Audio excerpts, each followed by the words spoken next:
Greetings, everybody. My name is Coin, and welcome to another session of Deathless, of Elden Ring Reforged Deathless. All content, fire spells only, routing.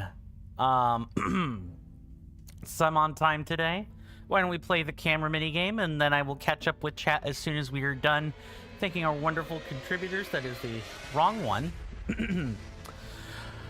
I do not have any current, or I should stop. I'm getting ahead of myself. Sorry, my brain's a little bit fried from yesterday. If you guys want your names on these placards, which I do read at the start of each and every stream, all you got to do is chuck change at me. The purchase or maintenance of any subscription package, as well as a one-time donation of $2 or more, is enough to make enough to have your name on this list. It is the smallest way I have to give back to the people who like my work. Without further ado, while I do not have any current Twitch subscribers at this time, I would like to thank people who have either purchased or have gifted subscriptions in the past. Thank you so incredibly much for that. Thank you to Mr. Gorda Goku for their continued maintenance of their Patreon, of their Valkyrie tier Patreon membership. Thank you to Mr. Rasby the player for the maintenance of their Valkyrie tier coffee membership. For those that have memberships, please or subscriptions, please do enjoy the benefits and privileges of those memberships and subscriptions. I hope you enjoy those benefits a lot. I do not have any one-off contributors at this time, but I would like to thank people who have made donations in the past. It's one of the most direct ways that I have it's one of the most direct avenues for people to support my work if they like my work or like me or my audience. So thank you very much for that. Let's get over to the correct screen, and then let's catch up on all of our wonderful chats. I do not see anything on the red or green apps. Welcome on in to Elden and Mr. Jason. Good to see both of you. I hope you both are doing well in body and mind, and I do hope that you both enjoy your stay. You've come right into the beginning of, our start screen, which has to be, for the purposes of hitless runs or like other kinds of runs in the future, this does have to be the opening screen when we go into, when we start streaming and everything. This does have to be where it's at. I'll explain more about that later. Alan says, first Bix is... yeah, congratulations on being first. Alan says you've been busy. You've got an acting job. Nice. You're in Wolf Into the Woods. I'll have to look that up. Is that like a screenplay or something else? But regardless of what that is, congratulations. I know acting gigs can be incredibly hard to land. Thank you for the greetings, Mr. Jason. It's a play, Alan says. Very well. I'm glad that I figured that out. Have you been enjoying your acting gig? Or has it been more like, this is to get my foot in the door, I'm doing this because I have to? Mr. Jason says, Mr. Jason has found out something really wonderful, Mr. Coin. At your local cinema chain, they've just confirmed that they are also getting the Yoshi popcorn bucket, and they said it is one per customer. But since you're going with your dad, they said that you could buy one and so can he. So, Mr. Coin, good sir, your dad will definitely be purchasing one. Ah, yes, the I identify as a family of two moment. Understandable. Mr. Jason says, also, Mr. Coin, it happened. Your talking flower jump scared you several times today. Ah, yes. The presence of Flowey is strong in those Super Mario Wonder World talking flower plushies. I could definitely. That's definitely not going to be a Flowey reference moving forward. No way. Aelin says the wolf isn't the hardest role ever, but you have to be really good at being creepy. Fair, fair. We all have different strengths when it comes to playing character or acting out characters in a play. Some more than others, I suppose. Aelin says you just saw the ad and you were like, you know, F it, and somehow got in. Well, I'm glad you got it. I hope that'll be that's a nice solid add to your acting resume when you go for auditions or other things. I can't wait to see what is in your future with this. So, why don't we log in and I'll tell you guys where we were last time. So last time, we had quite a few things that we had done. The most notable of them was doing a one-off jump in Jarburg, as well as dealing with a rather lengthy stint between the two lookout towers down here.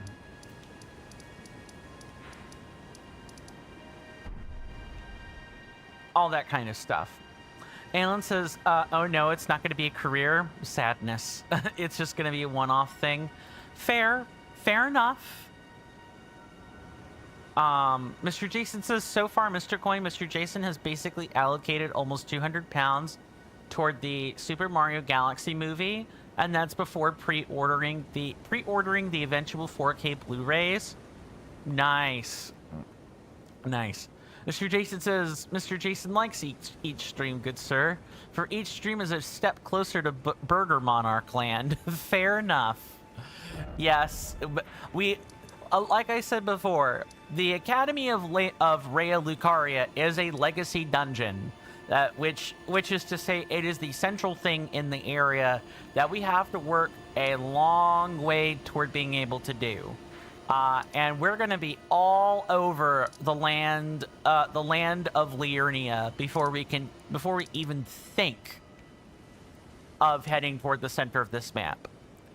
There's a reason why in my notes here for the routing sheet, I've split up Liurnia into 3 sections because that's how the map is broken up.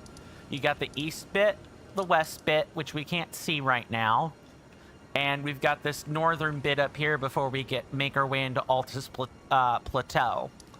And before we even make our way up here, we got to go back over to Caelid, which is over here, and do Redmane Castle, which is that legacy dungeon. So there's going to be a long time before we see the top half of this map. Mr. Jason says, plus, good sir, some truly awful people have listed the Yoshi popcorn bucket on eBay for £68 upwards. Ah, yes, the scalpers, the scammers. Mr. Jason dislikes those people, he go on to say. I do too. It's like people scalping Pokemon cards or Yu-Gi-Oh cards, which are like really popular things. What the heck is... Oh, it's because my cursor is active. That's why it's doing the funny. There we go. Give me 1 second. I just heard some glass shatter in my house. I will be right back.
sorry about that, everybody. I am back. Apparently, I must have been hallucinating things, but I wanted to make sure that that glass was not someone breaking into the house or the dogs knocked over something with one of their tails or something. That kind of thing. I wanted to make sure that no one was hurt. Let's catch up on messages again, and then we will keep moving. Aelin says, oh yeah, so Into the Woods is basically a bunch of fairy tales into one thing. Oh god, what's that? What is that making me think of? It's not the Grimm Adventures, that's the wrong thing. Is it the Brothers Grimm? Yeah, it's like, I think it's the Brothers Grimm, where it's like some alt version of a story. I don't recall the Brothers Grimm being their own identity. I know it's a book, right? I know originally it was a book, but I also remember it being very, very inspired by a lot of folklore tales of a certain kind. But that's just me. Alan says, so, oh damn, not the China. There was no China. I was, my ears were just being silly. Mr. Jason says, I sure hope that no one scalps the Mr. Coin merchandise. If I ever get merchandise, you better bet your bottom dollar that if anyone does try to do that, they will be getting reported to the appropriate business bureau. Regardless of which country of origin they're from, it will be reported to the appropriate authorities and be dealt with swiftly. But I don't expect to be getting merchandise at any point in my lifetime. Probably not anyway. Mr. Jason says, as long as you allow Mr. Jason a limit of 2, good sir. I mean, any merchandise that small streamers usually get would be like limited production run anyway. So it's probably, you know, it'll be less that Mr. Jason can is allowed a limit of 2 and more of the, you know, people will have to get what's available, if anything. But that's a little soon to be talking about merchandise.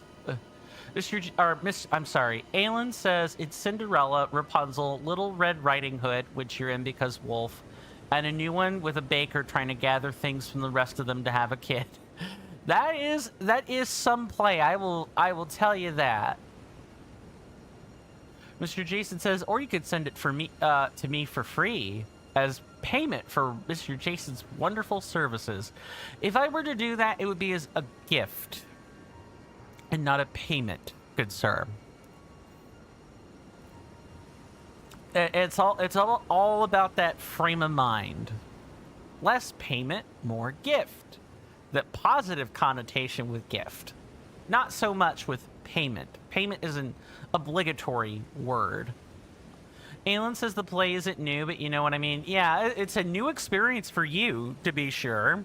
And I've never heard of the play before.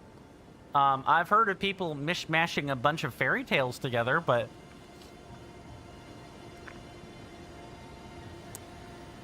never those specific ones, and never in that way.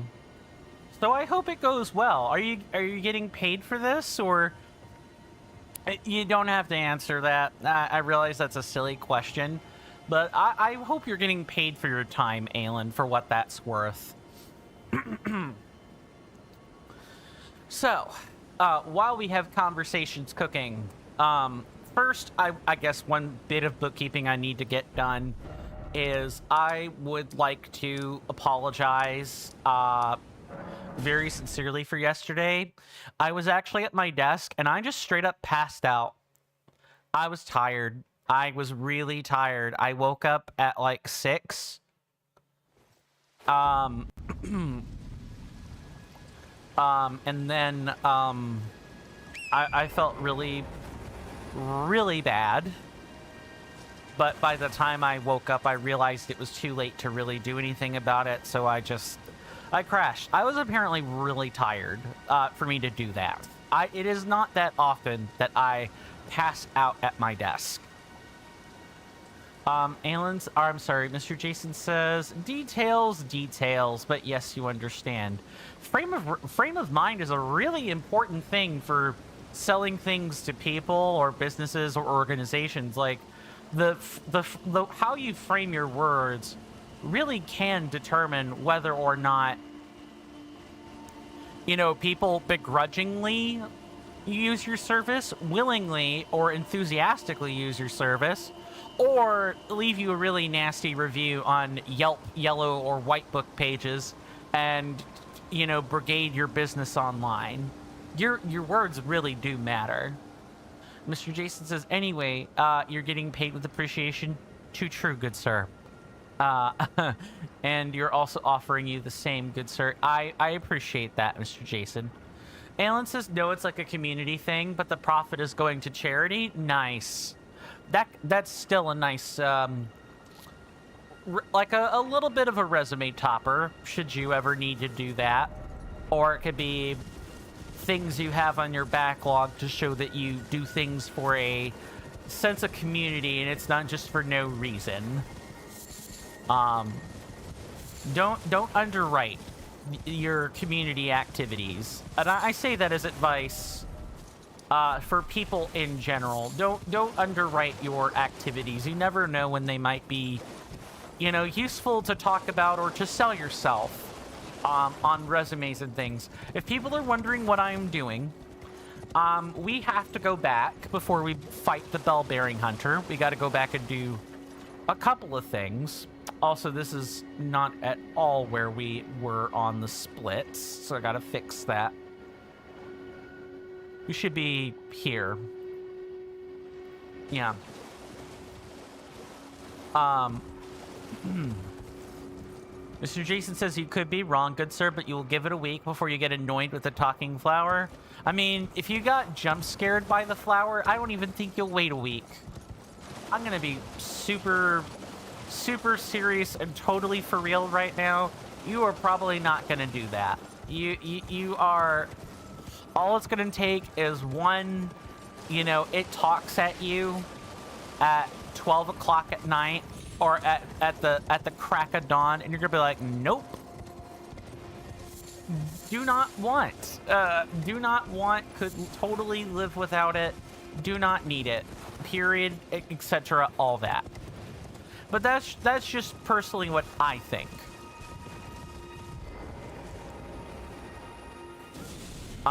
But yeah, for the most part, the only reason I'm back out here is for rune pieces.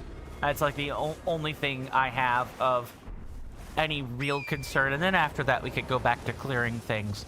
Also, in my scouting yesterday, I did apparently miss... I missed a whole thing outside of the encampment. Mr. Jason says, thankfully, good sir. You could set a bedtime and a morning time. Ah, so you're not getting the Chucky doll spooks. You're not getting spooked by the doll at an inopportune time. Very well. Mr. Jason set 20 o'clock for a bedtime. So it's 8 p.m. and 9 o'clock for morning time. So it shuts up at 20 o'clock or 8 p.m. local time. Which you can always use local time if you don't know about if you don't know what time you're talking about. You can always use local or relative times for that type of thing. Fun fact. But yeah, there are at least one or two things that I have missed. You know, prior to us going to the bell-bearing hunter yesterday, or near the place where the bell-bearing hunter is expected to be. So I wanted to make sure I took care of that. 18 o'clock to 22 o'clock is appreciate Mr. Coin time. I appreciate that, Mr. Jason. Okay, cool. I did do that. Did I get the rune piece up here? I want to say I did. It was one of the things I really, like, locked in on, was making sure I at least got this part of it done. Yeah, because it would have been, like, right there. Okay. So then the thing I need to do next is there's like a string of 4 rune pieces that we can get, but we gotta fight some pretty arduous things to make that happen. Mr. Jason says, oh, Mr. Coin, your Nintendo, the Super Mario Galaxy movie, Hatched Yoshi interactive toy egg was really nice. And it went down a treat with both nieces. Awesome. Awesome. I'm glad to hear that.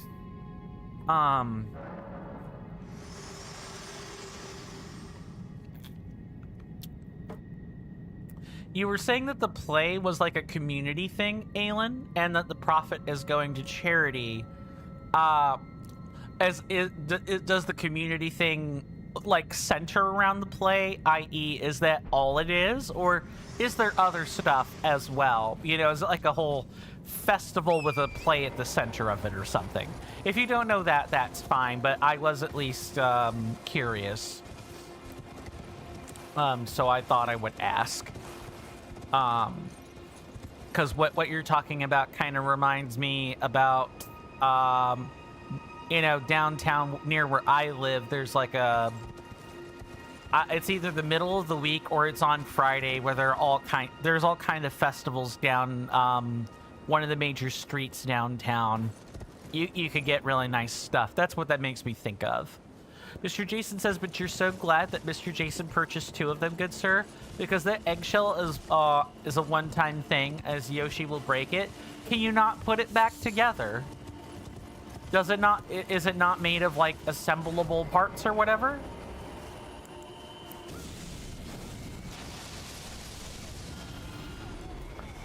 You, I'm not getting anywhere close to whatsoever. Mr. Jason says, you don't, or I'm sorry, Aelin says, you don't think so? There might be a food thing that the culinary department at the high schools is doing. Oh, okay. That makes sense. They do a restaurant thing sometimes. I mean, that is cool, the fact that, you know, the local community is getting together to do something like that. That's nice. I hope that goes well and everyone enjoys it for what that's worth.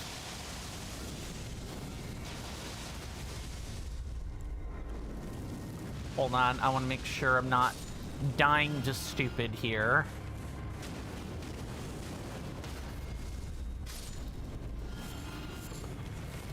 Mr. Jason says, no, good sir. It breaks into pieces like a real egg. Oh, okay. That's kind of cool, I guess. You know, you're meant to keep the toy and chuck away the egg. I can get that. I personally would find that quite annoying. You did keep the pieces that broke off and put them back inside of the egg, Mr. Jason says. Ah. That'll do it then. That'll definitely do it. It's not this one. It's like another. Yeah, it's another spot. It's this one over here. Yeah, see that glint of gold right there? Oh, I say right there, but that's kind of hard to see, you know, with the display and everything. 1 second.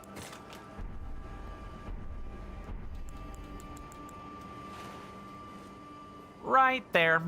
That's a room piece. Right there. We gotta climb that those rocks to make that happen. That's the only way we're getting it.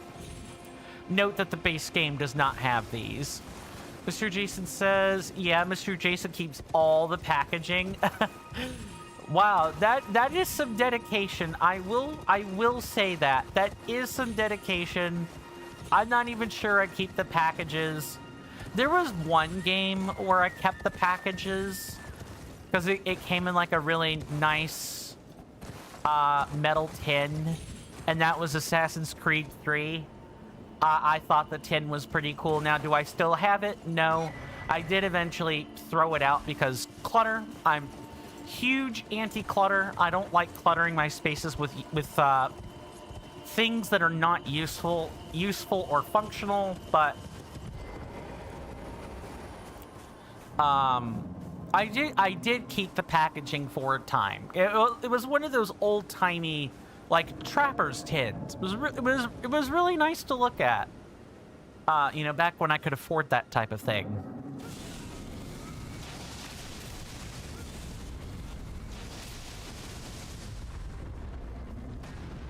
All right, baby. Give me your interesting.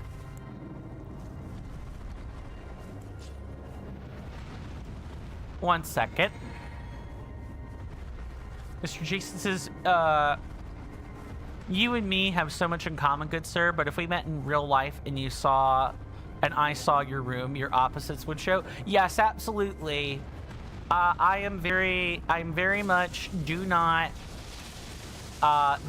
clutter spaces with unnecessary stuff. Everything that does clutter my office space is something I could use, like if I wanted to. Like, I have a desk that's cluttered with paperwork. That paperwork is important. I keep like a few sentimental things, but that's really about it. For the most part, I like my spaces nice and clean. Or at least clean enough for me, anyway.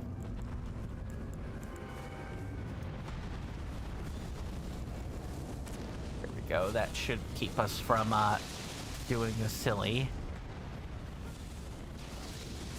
Better. Great. Mr. Jason says, when The Legend of Zelda Tears of the Kingdom released on the 12th of May, 2023, good sir, the My Nintendo Store UK sent their bundles and the collector's edition in some themed packaging. So of course, Mr. Jason kept the boxes. So like the thing is that if you're wanting to collect or repackage or resell anything, keeping the packaging is hella important. You're setting yourself up for success. If you ever had to pawn off your stuff, Mr. Jason, for whatever reason, let's just say it becomes untenable for you to keep your collection, having all of that packaging is actually really helpful. I need to be careful that I did not just run into Rune Bear country.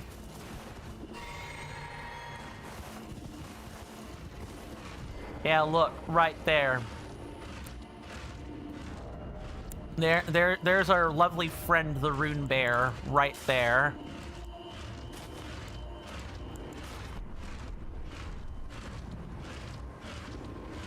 Whoa, I'm missing lots of messages. Hold on.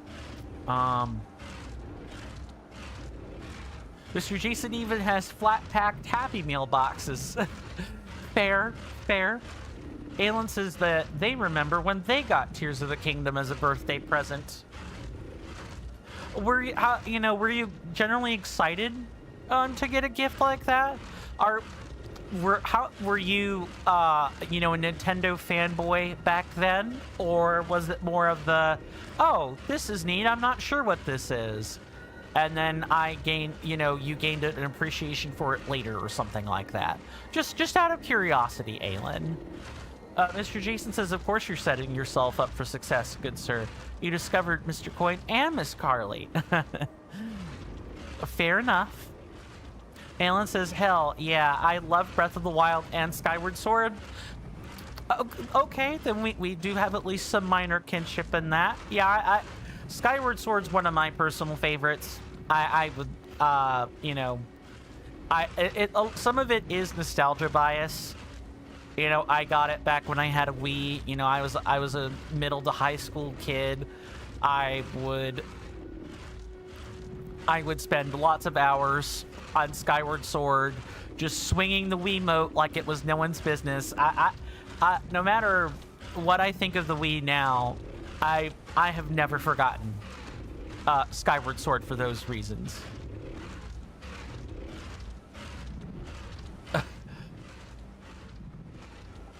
Mr. Moneybick, is that my new name now, or is that the name for Mr. Jason? Oh, Nad.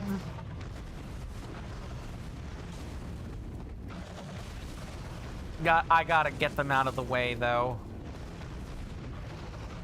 Hold on, I really gotta focus.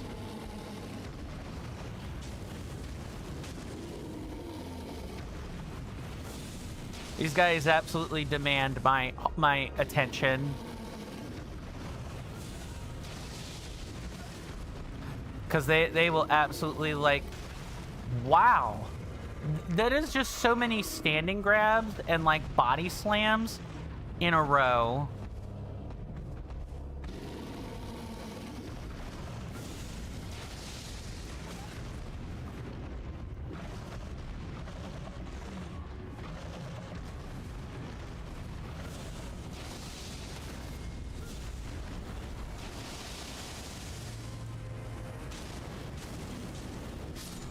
Okay.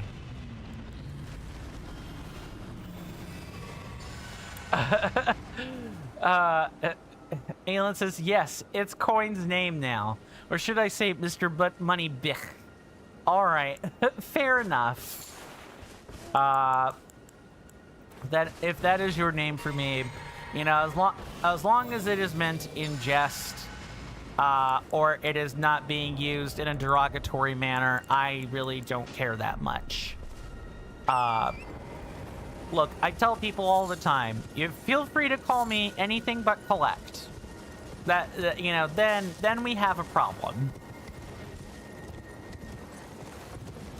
Because being called collect is expensive more than anything else. So that those signs of the all-knowing are not why I'm here. Look at this just random rune piece right here. This is an easy one that I could not. I did not get in all of my playthroughs of Reforged. Mr. Jason says, wouldn't you technically be Mr. Moneybick? You always are seemingly buying new stuff. It's almost weekly with you, good sir. I mean, maybe, but your name doesn't sound like a currency, does it? Mr. Jason, I'm the one with that distinction, so I'm the one that gets that name, I think. Yes, see, I figured where Aelin's train of thought was going. So I'm like, yes, it is very clearly the obvious. My username is literally the name for currency and, like, mail marking put together. Not that that was intentional for the record, but... it is what it is. Mr. Jason said, or I'm sorry, Aelin says, okay, Bartholomew.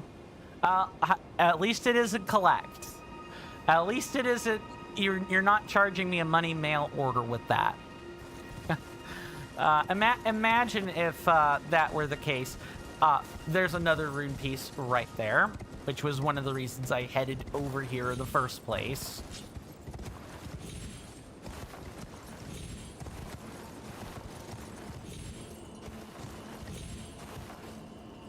Sit still for a second, Torrent. Perfect. Mr. Jason says, technically speaking, Mr. Coin, I'm spending coin. I guess. Time. Yeah, time is money, blah, blah, blah. And quality time at that. At that. Aelin, are you pulling... Is that a Skeeter reference? Is that a Skeeter from Jimmy Neutron? Is that particular reference we're going for here? If so, that's vintage. That is a vintage meme. I do quite enjoy those. For those who don't know, well, I guess before I do that, I gotta pay attention to the ordnance bomber over here. You want to see explosions? The enemy is certainly going to be responsible for explosions.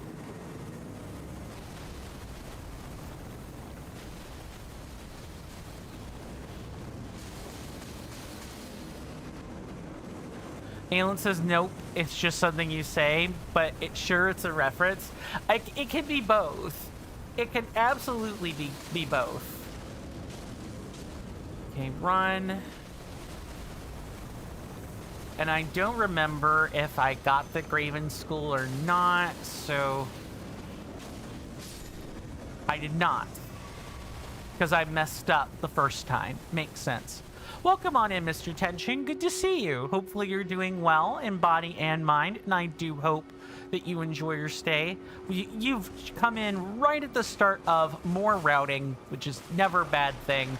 God blessed be to you as well, Mr. Tension. But yeah, to finish my prior train of thought, yeah, Skeeter is the name of a worker at, like, the local fast food chain in that in the Jimmy Neutron cartoon. He's like, and you gotta say, thankies from McSpankies.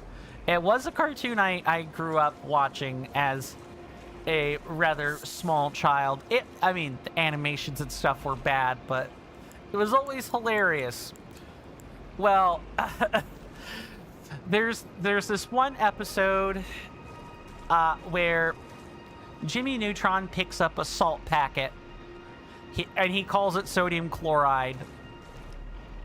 And Skeeter is like, yo, dude, that's salt. And there's this whole thing where that little exchange clearly demonstrated like a superiority complex that Jimmy Neutron suffers from. And so one of the things, like, that particular little spat has spawned a series of memes where it's like Jimmy Neutron will be the actually it's this, and then Skeeter's like, no dude, it's this. It's really funny. Aelin says you got the, I'm sorry, I'm missing a quote. Mr. Jason says you can't remember Aelin's quote, but you are Mr. Insert quote here. Fair enough. Aelin says you got the little from that meme with the bird guy. Ah, fair enough. Aelin says, oh yeah, I know what you're talking about. Yes, that was the meme I was thinking of. It took me I went through and explained the context of the meme so that people would get the formatting. Aelin's like, with all like the fillers in the salt, that doesn't just make it sodium chloride anymore. Yeah, it's got anti-caking agent in it. Like, Jimmy Neutron's attempt at an actually is just very arrogant. He's very arrogant is what I would say. And the memes that have spawned from this little interaction are wild. I love it. I get a hoot and a holler when I read for that, when I read that stuff. Mr. Jason says, what was your quote again, Aelin? Mr. Jason, I mean, you should just be able to type in, let's see. The only quote we have is the one for Mr. Aelin, and that should be, I gotta look at these are like system commands that are just available from Firebot. It should be the quote and the quote ID. And the quote ID for that is 1. So it should just be exclamation mark quote 1. That should get you the quote.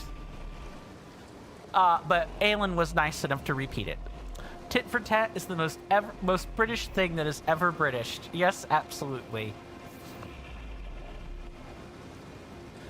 Mr. Jason says, you know that, good sir, but you wanted to try to remember, but you forgot. Fair enough. Fair enough. This guy's guarding a rune piece is what's going on.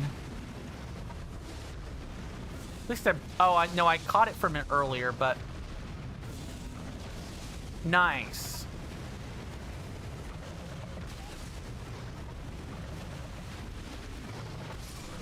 Nice. I love dying on splits like this.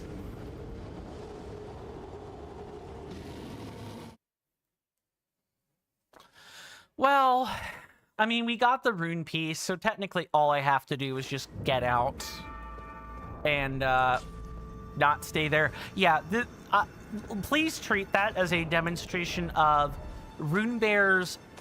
Even though they give you like 4,000 runes in Reforged, like they do give you a stupid amount of runes now.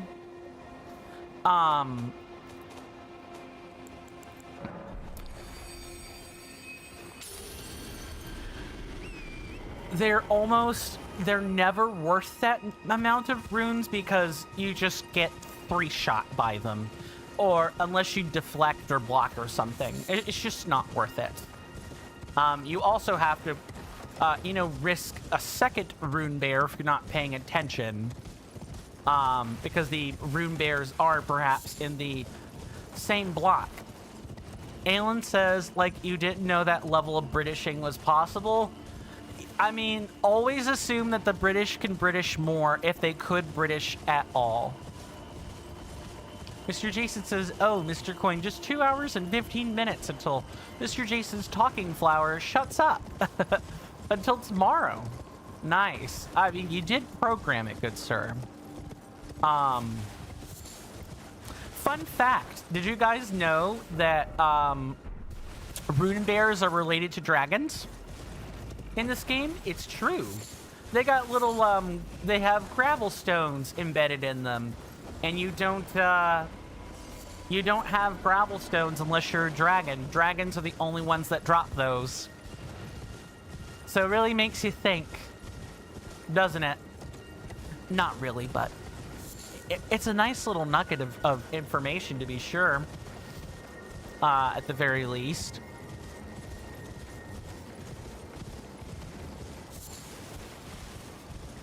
Mr. Jason says, is that why the fight can't drag on, good sir? Hardy har har.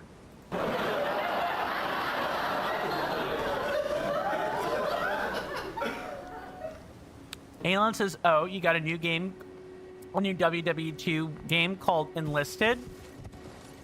World War II? Yeah. I'm almost mixing it up with WWE. Yeah, that's World War II. Is it any good, or have you not had the chance to play it yet, Alan, out of curiosity? All right, so we've already dealt with the encampment that this is next to, so we just need to,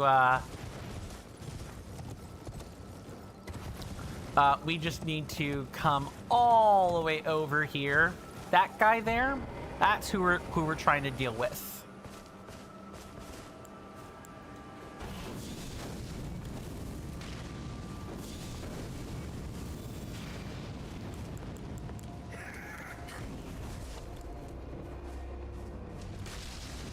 Oh, this guy is a...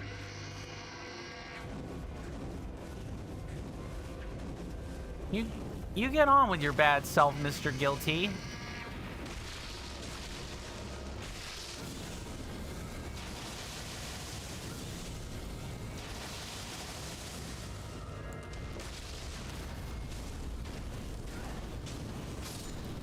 There. Nice. Now we can get out of here.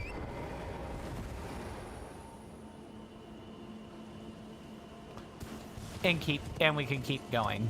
I'm gonna make sure that I haven't missed a rune piece, but after that, I think the only thing we have left to get is the two rune pieces that are at the tops of the Church of Vows. Mr. Jason says, in the future, I wonder if there will be a game series called Special Military Operation 2K27. I hope to God not, but you know what? Maybe in 20 years, the bad taste will have worn off enough for people to make a game about it. And there will probably literally be stand-ins for Putin, Xi, Trump, Orban, and all the filthy little dictators of the entire world. All of them. And I will probably be dead, and not get to play them. I would make an exception for shooters just to play those. Alan says, yeah, it's fun. Well, that's good. I'm glad you enjoy it. It's made by the same people that made War Thunder, except instead of tanks and planes, it's infantry and tanks and planes. Okay. Mr. Jason says, and then 2K28, 2K29, etc. I hope not. I hope not. I don't want there to be more... let Warhammer be the purveyor of war games. Not Call of Duty. I'd like us to move past that as a society at some point. Alan says, and they will play every single one of them, and in the DLC you play as the leaders. Nice. I mean, assuming those comments were both directed at the 2K27 like comment, I hope not. I mean, that's totally awful. I certainly wouldn't want to, sponsor war profiteering, but I'm sure it would be a fun game. If people can't tell I'm being over the top, I'm being a little bit over the top right now. Mr. Jason says, the game you're playing right now is Appreciate the Mr. Coin Simulator. I appreciate that, Mr. Jason. It's a good game. I bet so. I bet so. Mr. Jason says you can't wait for war to be a forbidden name. And so Warhammer has to change to Special Military Operation Hammer. Oh, no. Mr. Jason, I'll give you one better. In that type of setting, there are war games, I believe, that are referred to as the Blood Bowl. And in the Blood Bowl, it's not too dissimilar from soccer or, European football / British football. It's not too different from what the world calls football. And the results of the game, including who dies, because it is a blood sport, people are allowed to die in the Blood Bowl. The winner has their policies enacted, and the loser has to abide by it. It is global blood sport in that setting, to put it a different way. There are people that unironically want that. I guess I'm kind of one of them. I think it would satisfy the world's need for carnage. People sign waivers. There are all kinds of contracts, all kinds of legal parlance to make sure that it's above board. But the human species is a violent one, and the only way that we enact anything meaningful in this world seems to continue to be around that fact, which is people demand justice in the form of blood. And the Blood Bowl in the setting I'm referring to is how that is accomplished. But imagine if the real world behaved that way, where there was a literal death sport, and the winners of such a sport basically got to determine how the globe worked. Imagine if the UN had something like that. I don't know. Oh, I think I'm dead. Yes, I'm dead.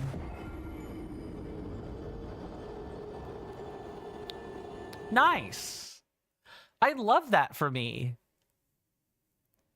Gravity, my friends. Oh, hold on. I had the... And I have to go back? Are you serious? I guess it is the last sight of grace. I have to remind myself to do this when I die to gravity. That I gotta have that on a quick hotkey or something, because that would be funny. Alan says, hey, I don't think you're supposed to do that. Gee, yes, I don't think I'm supposed to die. That is the literal point of a deathless run. Oh, and today's Friday, isn't it? I believe it is. I hope everyone has wonderful weekend plans lined up. My weekend is going to be quiet and full of work. I got to get lots of projects done, or make significant progress in them. Mr. Attention says, Mr. Coin, that sounds like your hometown, St. Louis, Missouri. Oh, you mean like the Blood Bowl type of thing? I hope not.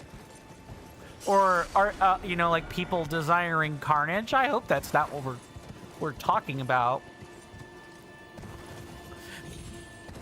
I think sanctioned blood sport is still bad for the world, but I think if we had that, If we had sanctioned blood sport instead of war, because that's how they resolve disputes in that setting, is they don't conduct war, they settle it through a blood bowl.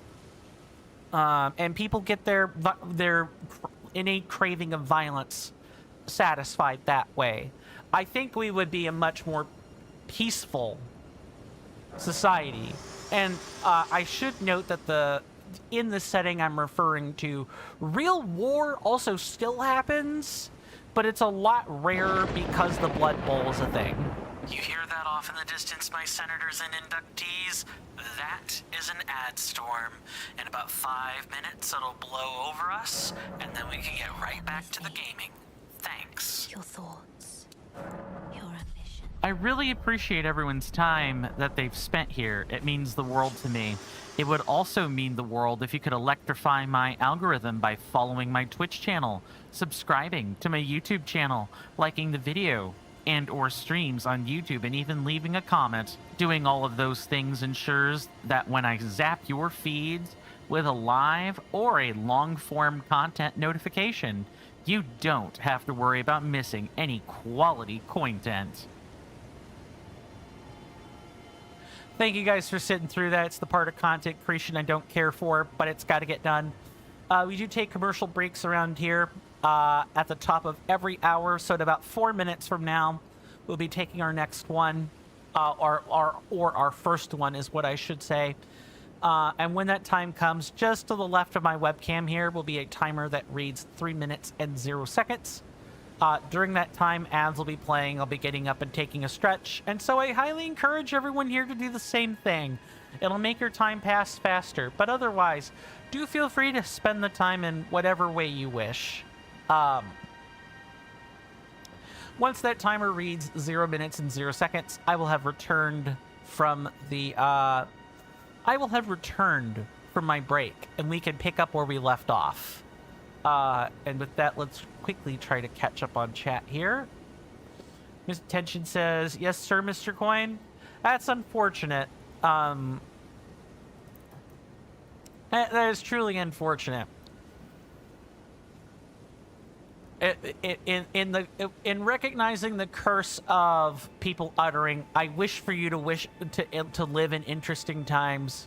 I want us all to live in less interesting times, where the things we talk about are our personal lives and not,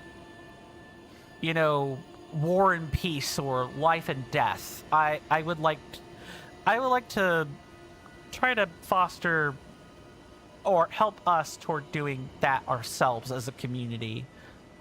Hard to do, but it's worth a try. And maybe that will percolate and, spread through us to the people around us, and they'll spread that goodwill through them. Mr. Jason says, oh, Mr. Coin, supposedly tomorrow night you're going for a meal for Mother's Day, as Sunday will be chaos for a meal. Depending on what you spend, Mr. Jason will either have 130, 140, or 150 pounds left over. If you spend only 80 pounds, you will have the full 150. Nice. Here's to hoping your budgeting is successful, Mr. Jason. Mr. Jason also goes on to say, also, Mr. Coin, when it comes to the 1st of April for the Super Mario Galaxy movie and the Yoshi popcorn bucket, good sir, Mr. Jason has set 50 pounds aside for the day, but Mr. Jason has 210 pounds additionally. Nice. Nice. Here's hoping that the costs, don't exceed your expectations there. Welcome on in, Mike 5472. I really do need to get a set of rules for Kick. You're also a streamer. Let's collaborate together. Mike 120 or 12. I'm sorry, Mike _120M. Yeah, that feels like a bot account to me. Let us do this. We'll delete that. Mr. Jason says Mr. Jason has seen the price of the Yoshi popcorn bucket, good sir. 19.99 pounds without the popcorn. Wait, the bucket is 20?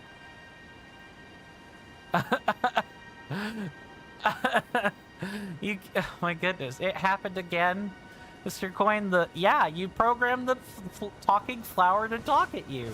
What did you think was gonna happen? Did you think it was gonna sing songs of Kumbaya and not talk during the stream? Like, that's not gonna happen.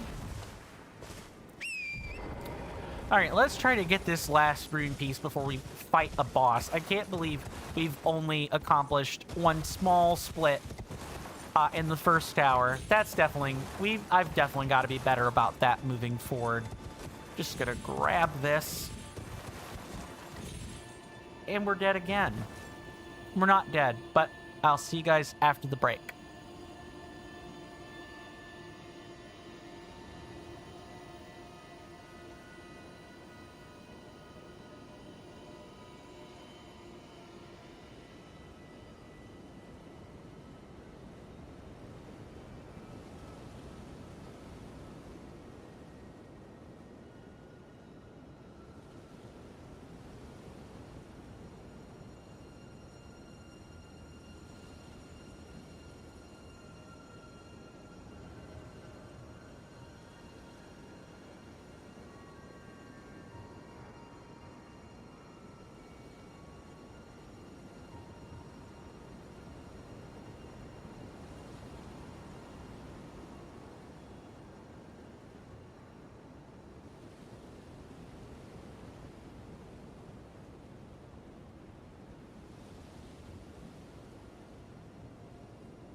Sorry about that, everybody. I am back. Let's catch up on chat, and then we will go from there. Sex. Thank you for the redemption, Mr. Shiny. Welcome on in. Good to see you, good sir. Hopefully you're doing well in body and mind, and I do hope that you enjoy your stay, good sir. You've come in on a rather slow day today, but I hope to pick that up relatively soon. Thank you, Mr. Jason. Sex.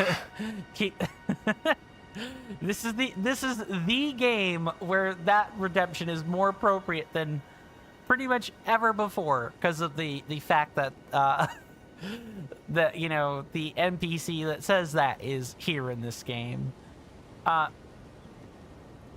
Mr. Jason says, it is almost like that one streamer that you mod for that has an alarm that they set when a certain channel point redeem is redeemed. And they know that they set the alarm, but it still makes them jump. Oh yeah, I have a Twitch associate. Some of his alerts are like that. He knows he set them up that way, but it still spooks him nonetheless, because that's the whole point. They're jump scare alerts. They're meant to be loud and overbearing and out of nowhere because, well, they're based off a jump scare. I'm not sure what you want to say on that. Alan says, that is our greeting now. Does that have to be relegated to a check-in? Do I need to do that? I get the feeling that ought to be a check-in now, and I figure out what else to put there. I only have but a few channel point redemption slots left, so I am kind of having to think about, you know, what I have 4. I have exactly 4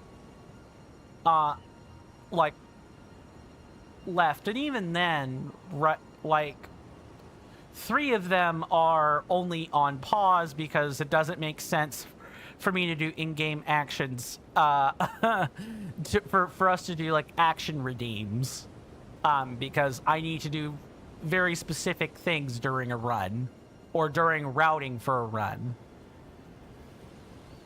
Mr. Shiny says, what a good way to start a meeting. Sex. I mean, I think certain people would think so, yeah. You know, if you watch all the dramas, Suits, oh my goodness, stuff is coming to mind. Like sometimes in the Chicago series, Med, PD, Fire, all of them. Sometimes NCIS or other ones. Yeah, just the sex sells. Unfortunately. Okay, let's keep trying until we get this, provided we don't die. This is an easy rune piece. We should definitely not be messing it up. Mr. Attention says, Mr. Coin, you just got the Master Sword in Twilight Princess? Nice. So you're at the halfway point of the game now. This is where the game's difficulty curve really kicks it into high gear. You're gonna get the difficult dungeon puzzles, I think.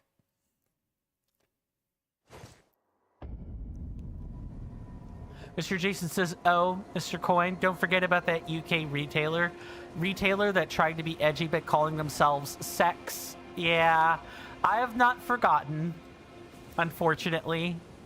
As much as I wish I could scrub my brain of that information. Okay, so if I remember right, what we have to do is...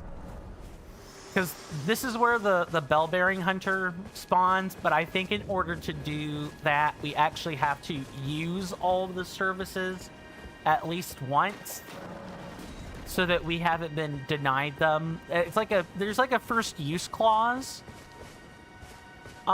with the game and or with this game and the mod in particular.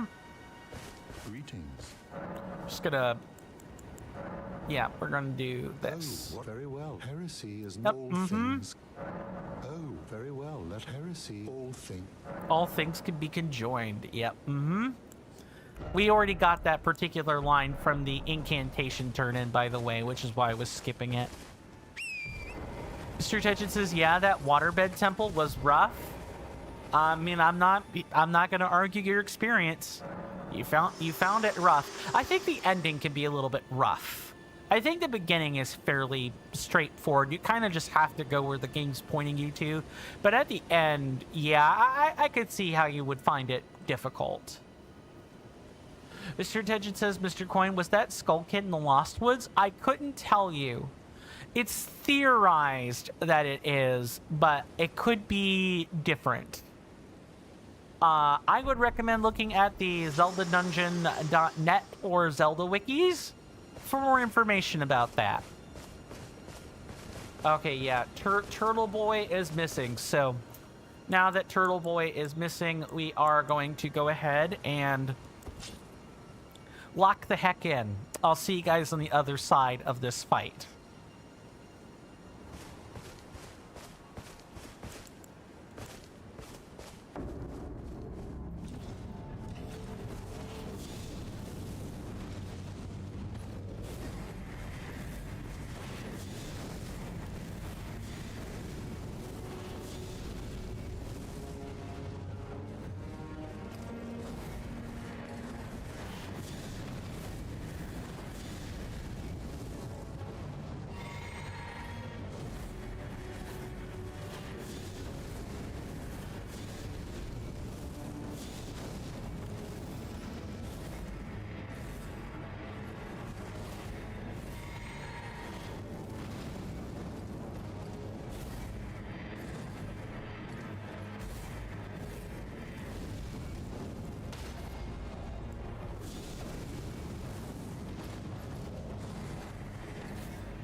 Well, that wasn't too bad.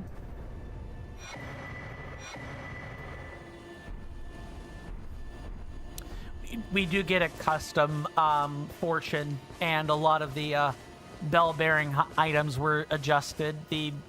This one's one of the ones that stayed intact, but there are a lot more bell-bearing hunter items that got moved around. But yeah, that wasn't too terrible. Now we've got a long split ahead of us. We got like a extra long split ahead of us, as a matter of fact. We've got... Oh, also I need to sell stuff. That is a thing I've been meaning to do. We should go do that now rather than later. Let's take care of that. Alan says, who has 3 legs and just won a battle? This guy. Nice. I won't think too hard about the 3 legs bit. I'm going to assume the 3 legs refers to something wholesome. Because there are a lot of 3rd legs out there. I need to talk to you. Ah, hello. You've been busy weeding Deathroot, I take it. I thank you, as your brother in arms. So what can I do for you? I am going to buy out his spells for later. Elden Ring has always been a little bit finicky with how you trigger quests and stuff. Mr. Tension says, you bought the owl mask too, Mr. Coin? Is that a good item? I couldn't tell you. I don't remember everything from Twilight Princess. I could not tell you whether the owl mask... Oh, the Hawkeye mask. I know which one you're talking about now. It could be okay if you like precision sniping. you'll like the Hawkeye mask. If you don't like it, then you won't want to use it. You get that at Malamart, I'm pretty sure, after one of your visits. That becomes something available. Yeah, if you need to snipe something, great. Otherwise, you don't have to. You really don't need it. And thank you, Mr. Tension. Alan says, yeah, I was born next to a nuclear reactor. Ah, yes, a third arm sprouts from the belly button trope. 10 points to anyone who can get where that is coming from. Oh. Oh, your divinity, have mercy and grant me forgiveness. The road is yet long, a god is not easily felled. But one day without fail you will have your wish. So please grant me forgiveness, Queen Marika. You gonna stay in prayer like that, buddy? Think so. You is it? I didn't notice you there. I'll be doing my job, same as ever. Just lay out your arms. Tell me about your prayer. For you. I may be prisoner to you, tarnished lot, but my prayers are mine, and mine alone. Well, I've had my say. I'll be more careful too. Sure. Okay, but let's sell some goods. Yeah, we've accumulated a fair bit of these, and those are going to be worth some nice runes. We could definitely get some level ups all off this. For those that are wondering, what the heck is Coin talking about with, like, arms sprouting out of a belly button? It's a picture from from Fallout 3 or New Vegas. In fact, I'm pretty sure it's 3, where it's like you're given a picture to look at for the GOAT exam in Vault 101. Yeah, that's it. I remember now. You're literally shown this picture, or that picture, and you're asked what the heck to do about it. Alan says you've never played Fallout? Oh. I mean, it's janky. It can be a bit janky. It's one of the more janky Bethesda titles, but if you like that sort of thing, if you like RPGs with shooter elements, you might like this one. I usually like it. Fallout's an amazing game, and it's even better with... Actually, I should retract the amazing part, because I think it's more the... You know, it has some charm. I'll put it that way. It has charm. At least to me, it does. But with some mods and some spit and some polish and some elbow grease... Fallout can be a wonderful experience. I recommend New Vegas more than any of the other ones if you're going to play. New Vegas has, like, an amazing storyline and lovable characters. And it's not as janky. Fallout 3 is really janky, no matter what port of it you have. And in fact, I think you have to do some reconfiguring of your computer to get the Game of the Year edition port for Fallout 3 to work properly. Mr. Tension says you need to catch up on your Fallout games. What was the last? Do you remember the last one you played? Out of curiosity. Just gonna get rid of all of these. Don't need them. I really don't need this, though. See, that's the problem, is that's extra weight for no reason. Yeah, I'll trash this. I don't need an evil eye effect for health. Mr. Jason says, oh, Mr. Coin, for dinner yesterday you had a chip buddy? Remind me what this is. I think you've told me once, Mr. Jason. Mr. Tension says Fallout 1 and 2. Ah, you're used to the isometric 2D ones. That's fair. That's fair. Yeah, Fallout 3 and New Vegas are like a whole different cup of tea. They're in 3D, not 2D. You do have like an assisted targeting system in there, but it can also kind of be janky. Yes, that is another thing that has Britished. Absolutely. Would Chip Buddy be a little bit too close to the sun, maybe? Mr. Jason says, a sandwich with chips and butter, often with tomato sauce. Not American chips, although we do have those in sandwiches too. I figured you meant biscuits. That makes me think of a grilled cheese. Usually we have grilled cheeses with tomato soup. And here in the States, that could be both real cheese and American cheese, which American cheese is a cheese product. It is not fake cheese. It is not plastic. It is not, I mean, it's not healthy for you. Not the healthiest thing in the world for you, but it isn't plastic. I want to combat any and all of those particular points of persuasion.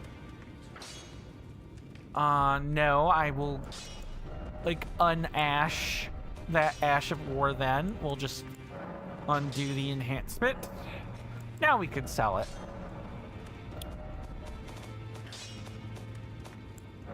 There we go. Just get rid of the unnecessary chaff.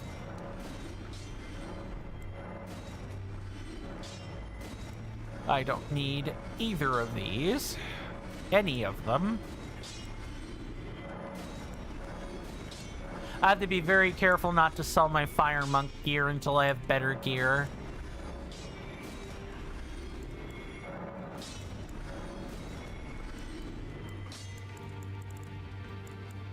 Don't need that. I don't need that. Okay, we're good here. Sorry about that. Alan says Munster is the best cheese for grilled cheese. Yeah, I would be inclined to agree with that.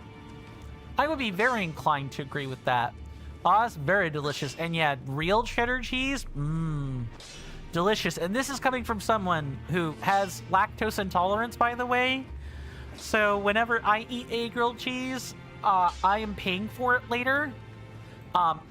Grilled cheese is one of the few things, or some of the food items that I'm willing to punish myself for, because I like a bona fide grilled cheese that much. Mr. Jason says, oh, Mr. Coin, in the UK we have a potted food paste that some people call potted dog. It is not real dog, though. Yeah, potted meat, right? Or is it more of like a nutty food paste, out of curiosity? Potted dog. That just makes me think of potted meat, for the record. Ugh, gross. My dad used to buy canned Vienna sausages to give to the dog sometimes, and then I convinced him hot dogs were a little bit better for that type of thing. And so now we don't bother buying the really salty canned meat for no reason. Mr. Jason says if you buy the cheese, you're paying for it before and after. Yeah, too true. That's absolutely true. It's self-food poisoning, almost. Aelin says you don't really like the sound of food paste. It sounds like the lunch that movies try to make you think the average American school sells. Yeah, or it's like, we give our children food paste. No, we don't give them healthy food. We do not do that, but we definitely don't give our children food paste. That's a bit far.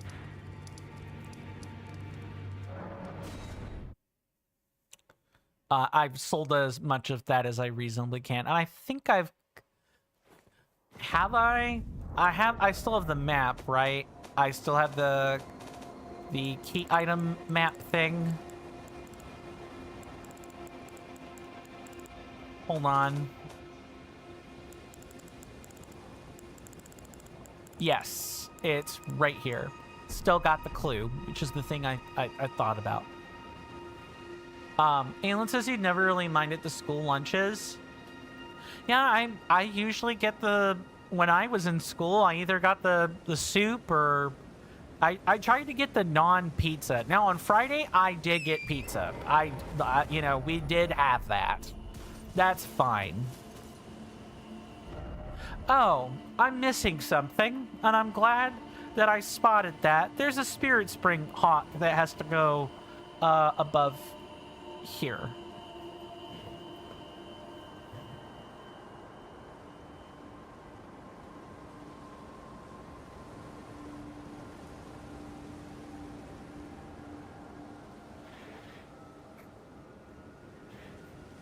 Alan says they've never really minded the school lunch. I think I already said that or read that out. But yeah, I generally didn't mind the actual lunch. I felt it was more like real food most of the time.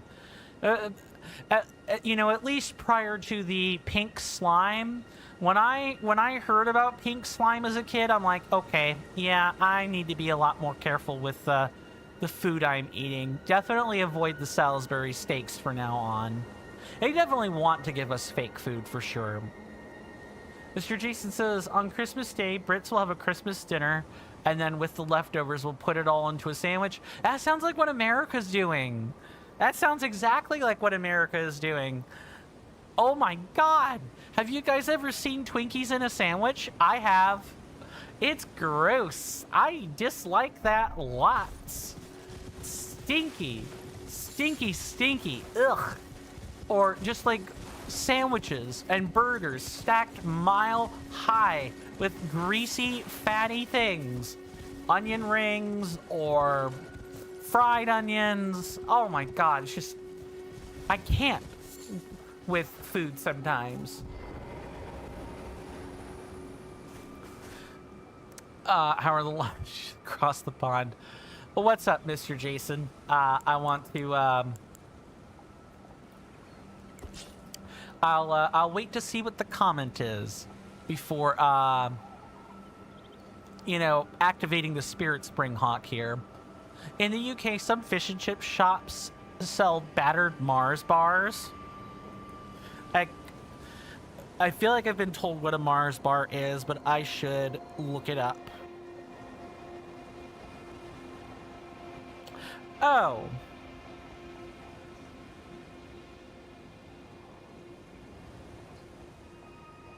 Interesting.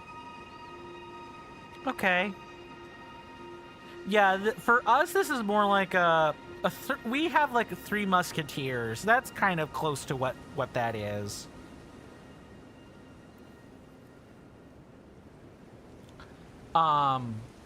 So yeah, they deep fry that. I mean, I've never had a Mars bar. Alan says, over here we have deep fried Oreos and we have deep fried butter. Ugh. Ugh. Ugh. No. The deep fried Oreos I could get behind. The deep fried butter. Ugh. Ugh. Wretch. Ugh. Pass me the brown paper bag. Ugh. Also, my system doesn't handle fried food that well, so I try not to eat it in the first place. Just deep fried butter, man. Just what are we doing? We're literally piling all of the bad cholesterol in one place. Oh my God. I almost can't recognize what I'm looking at. I can tell that is I can tell by the nougat that this is a Mars bar.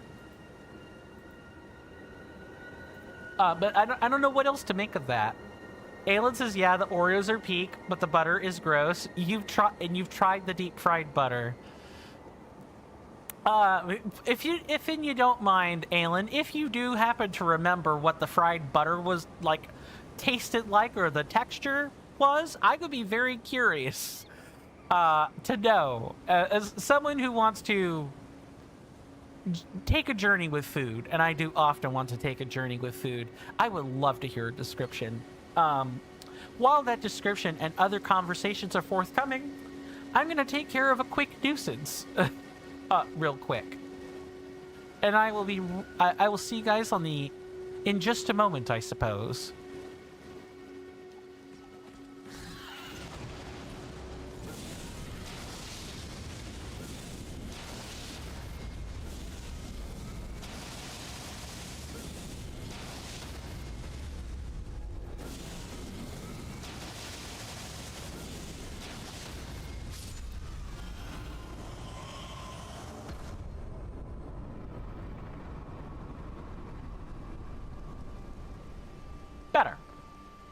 Yeah, see, I knew it was missing something with that. Mr. Jason says... Oh, Mr. Coin, in the UK, we have a pudding called Spotted Dick. Yeah, I think we've had this conversation one other time. I can't with food descriptions sometimes. I can't. I don't know what to make of that. Aelin says the butter is a bit mushy, but the butter was still kind of cold. Wait, what? I mean, I guess it can't be called fried butter if you fry it all the way through. It'll just be like burnt butter, I suppose. Yeah, that's super weird. Ugh. And I'm not even sure Paul and Dean would recommend, you know, that amount of fried butter on anyone. Yeah. Spotted Dick, get your laughs in. There's food. There are phallic foods. There are probably also non-phallic food too, for the record. I can't with some people. With some things should just not exist. Spotted Dick is one of them. I'm gonna break. I'm literally going to break if I keep talking about it. So let's not. Aelin says, like, just a block of butter. Yeah, I don't get that. I don't get that. Like, ugh. And it's not like butter tastes bad. It's not like butter tastes bad. Just, you know, it's what you'd expect. It's a fatty mess. You were literally having like processed fat, or almost processed fat. It's not quite fat, but like your body treats it like it's a fat. Butter is in the fats food group for a reason. What's next? Striped vagina? Now that is pretty funny. That is pretty funny.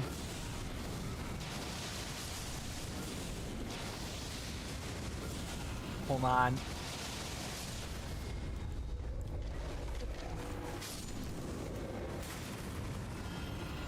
And just wait for that. We get not quite two evil eye effects. Twin Bird Caduceus. Twin Bird Caduceus. Oh, it's a staff. Okay. Mr. Jason says in the UK, Mr. Coin, there's something called coconut curry ice cream. See, that doesn't sound terrible. I mean, curry and coconut don't exactly... Okay, they go together when curry is the main element, not when ice cream is the main element. That I feel less inclined about, but... You know, I won't... There are lots of things that I won't knock until I've tried at least once. You know, spotted dick and striped vagina being an exception, of course. You could not pay me to eat that. I could not be paid to do that. Mr. Coin, or Mr. Jason says in the UK, Mr. Coin, jellied eels. See, that is a don't knock it till you try it. Because at least, you know, even stuff that's deep fried, right? You know, unless you're deep frying butter. Like you're deep frying something that is meant to be eaten. Butter, you like put it on something, you spread it around, and then you eat it. You don't like just consume butter like ripped right out of the tub. That's not healthy. That's not good for you. Like you will get sick if you do that, or you'll have like congenital, or not congenital, but non-congenital heart conditions or something. Aelin's like, have you had any of these? Or are you just pulling these out of your ass? I would like to know if jellied... I assume Mr. Jason is probably looking this up. If I had to guess how that example was coming out, I assume he's looking that up. Because that's something I would do. Like, I went and just post examples off rip, I would look it up to make sure I'm not, you know, lying to people.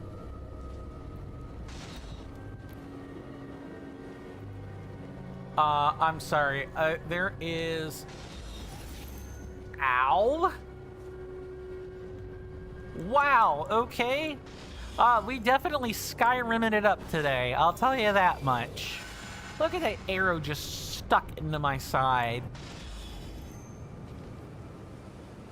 Mr. Jason says, in the UK, we also have banana sandwiches.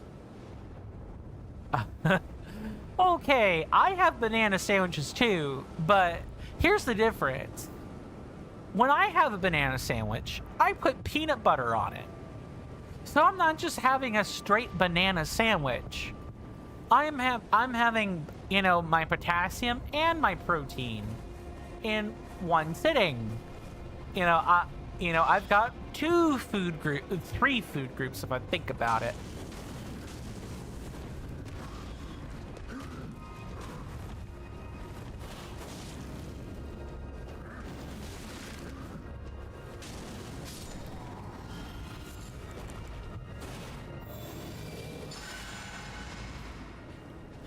Alan says, I see why we had a revolution. I mean, food culture can certainly be a reason why we might rebel, but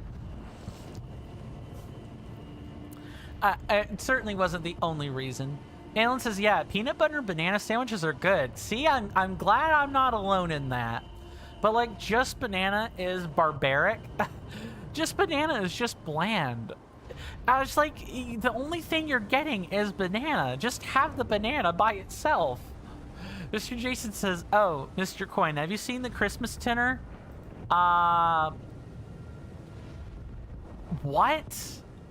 What am I looking at? Is this just stuff, stuffed food in a can? This is Christmas dinner? It is. Oh my God, look, it's got mince pie, it's got potatoes, it's got gravy, it's got bread and cranberry sauce. Hold on, folks on YouTube gotta see this too. 1 second.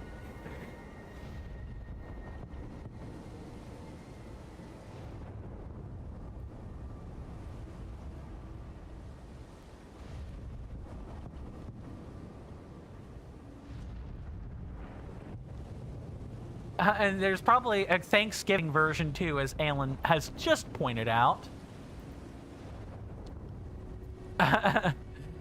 Oh my goodness, just yuck, gross. Oh, so I leave for 5 seconds. Where'd he go? I just went to... So the thing is that my streaming computer is this way and my gaming computer is that way. So anytime I have to type, I gotta slide out of view to do it. That's all. Now, something that might be equally cursed, depending on your worldview, while we're having a discussion about food. I love these types of discussions. Food's right in my wheelhouse. I live with my dad and his wife, my stepmother, and he has banana and mayonnaise sandwiches. That's like that's apparently a country staple. Like if peanut butter was expensive or peanut butter was just never stocked. Yeah, mayo. Also cornbread and milk. Just a bowl of cornbread with milk in it, mashed up together. You know, that's yucky to me, but I'm not gonna sit and yuck someone's yum. Where the heck did that come from? Hold on. I got 2 bogeys trying to fight me.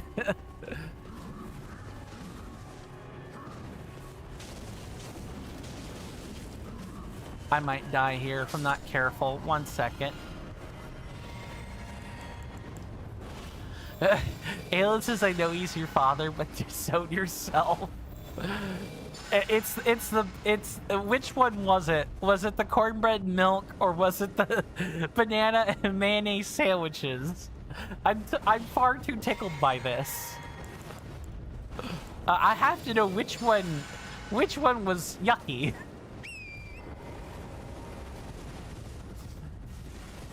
Because usually it's for me it's the cornbread and milk, the banana, and can I like stop getting fired upon? Oh my god. Aelin says banana and mayonnaise. You're Floridian. Mm-hmm. So you've had some southern food, and cornbread and milk is actually pretty good. I guess we're opposites on that, or not opposites. I would be more inclined to say I could see why people would like banana and mayonnaise. I cannot see why people would like cornbread and milk unless you treated it like a porridge. Would maybe be the thing I'm thinking about, where it's like, yeah, it's cornbread and milk, but it's got like herbs and butter and stuff. It's got something to make it more porridge-like and less just mush. Aelin says, I'm thinking about southern food, you miss hush puppies so much. I mean, that's just, you know, what is that? That's like make dough, like make actual real dough.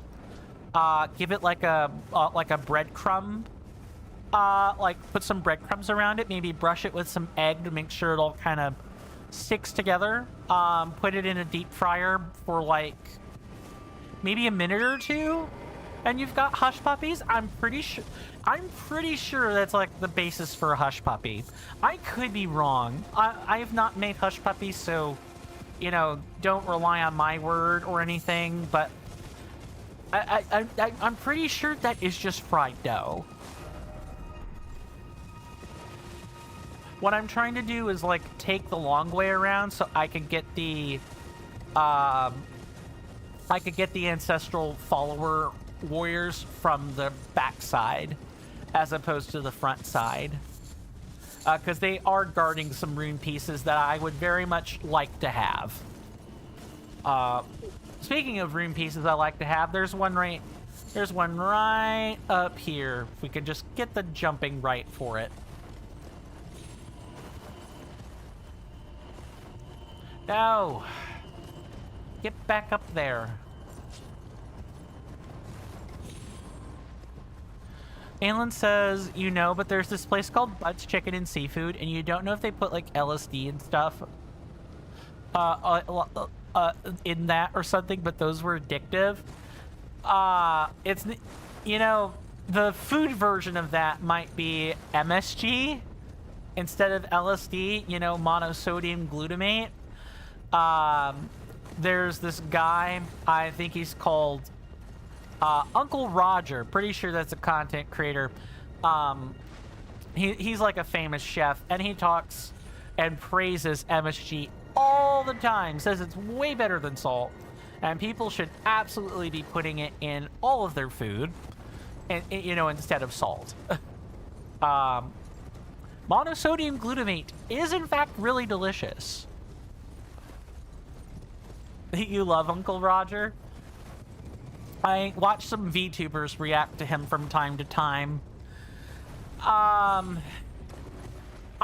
like the persona he has, but I do think sometimes he attacks or he goes on the attack when he has no room to talk, or says things just to play it up and be saucy instead of being authentic, and I think that can be a problem, but this is the age of the internet, and so being inauthentic makes money.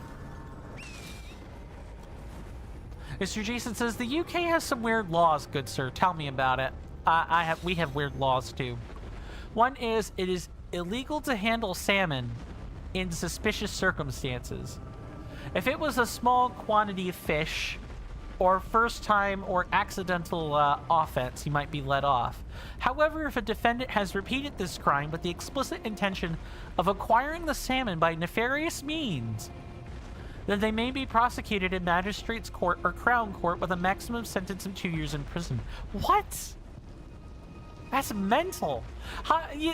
Just how? Although this law is very rarely used, it is still enforced to this day. And you can still be prosecuted for looking fishy. Wow. That is either the longest setup for a joke, or because, you know, us Americans rebelled from, you know, the British. You know, some of our laws are just as ridiculous. I imagine, I'm more inclined to think that the UK and the US governments are cut from entirely similar cloths. It's like people saying that you not only can you not streak, but you can't be naked in your own home on a Thursday or something. Or it's... I'm going to use the legal distinctions for these words.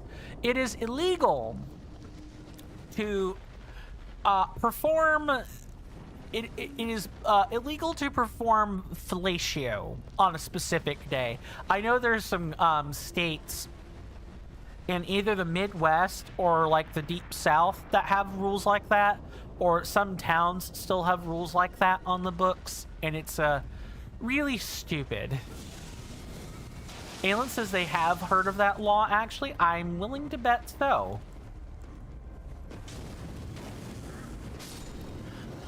The people here in the States certainly have, no, don't even think about it. Are you gonna come down here like a reasonable person there, Ancestor Warrior, or what? Mr. Jason says, drunk in charge of a cow. This refers to the offense of being drunk in a public space. In a public place, not space, while in charge of any carriage, horse, cattle, or steam engine, which comes from the Licensing Act of 1872. However, this act does not apply to Scotland, and there is no record of it ever having been prosecuted in relation to cows or horses, though it was extended to include a bicycle after a case in 1950. Can't we just clean up laws? Like, no drinking while driving, no stealing, no murder, no, you know, no larceny, nothing like that. Why can't laws be simple? I get why they have to be complicated, but why can't the complicated cases make some sense and not be super ultra specific for no reason?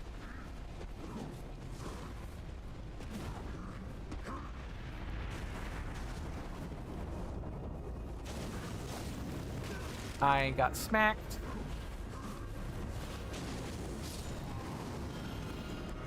I've been hearing a lot of strange noises in my house today. I hope that's not going to be a trend.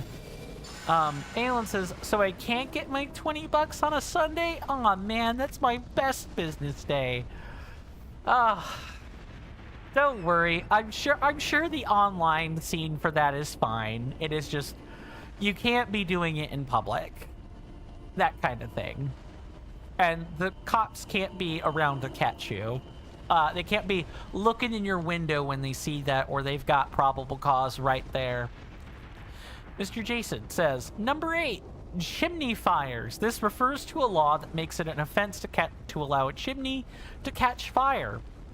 It does come from the Town Police Clauses Act of 1847, but it does not apply to Scotland, and there are not examples of any prosecutions under this offense. Yeah, see, just what I want governments to do, right, is to, like, just clean up the books on... I did not mean to do that, but you know what, it's fine. We'll pull them out from here.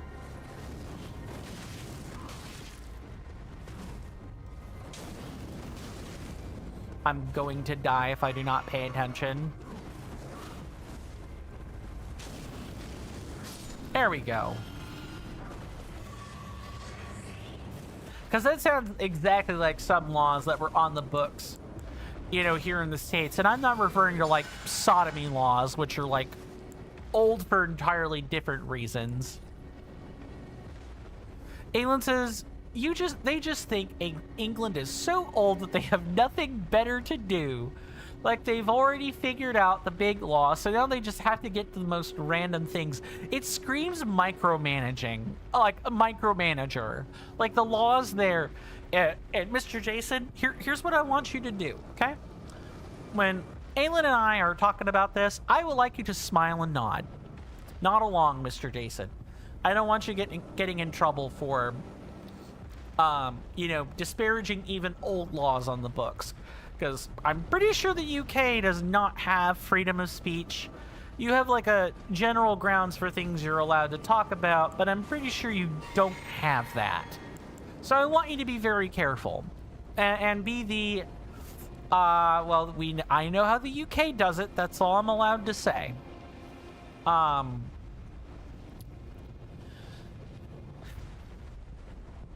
Regardless of what country, in the end, I just want the law books to be clean.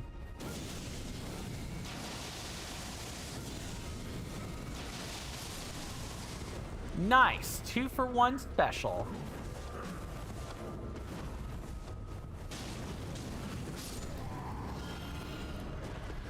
Aelin says, no, I dare you to do all these weird laws. Handle salmon as suspiciously as possible. I mean, do you want him to get in trouble? I mean, maybe you do, but like, come on. Or like, I know there's a town in the States where I think you're not allowed to do something very specific on a Tuesday. Mr. Jason says it's illegal to walk cows down the street in the daylight. Under the Metropolitan Streets Act, farmers and proud pet owners are not permitted to walk their cows through the streets between 10 a.m. and 7 p.m. unless they have a note from the Commissioner of Police. See, this is what I'm talking about, where the laws just don't make sense. You know what to do. Just claim it's a joke, clearly. The UK police so love a good joke. Don't confirm or deny that, by the way. Okay, I'm pretty sure we're okay here. I don't think there are other rune pieces in this general area.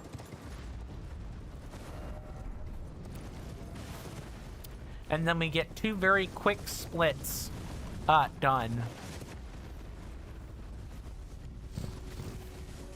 Ugh, my goodness.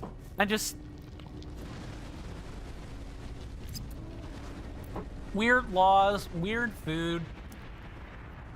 I wonder what sensibilities are going to look like 100 years from now, you know, after I'm long dead, and, you know, are those old laws still going to be on the books because no one cares to actually get rid of the law? It's just going to be, oh, we don't enforce that anymore.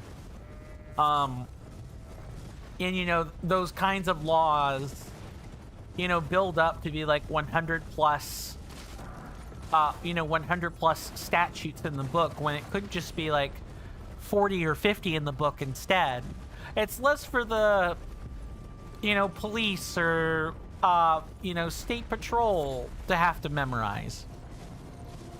Mr. Jason says it is illegal to be within 300 meters of a British monarch without wearing socks. Now, is that enforceable?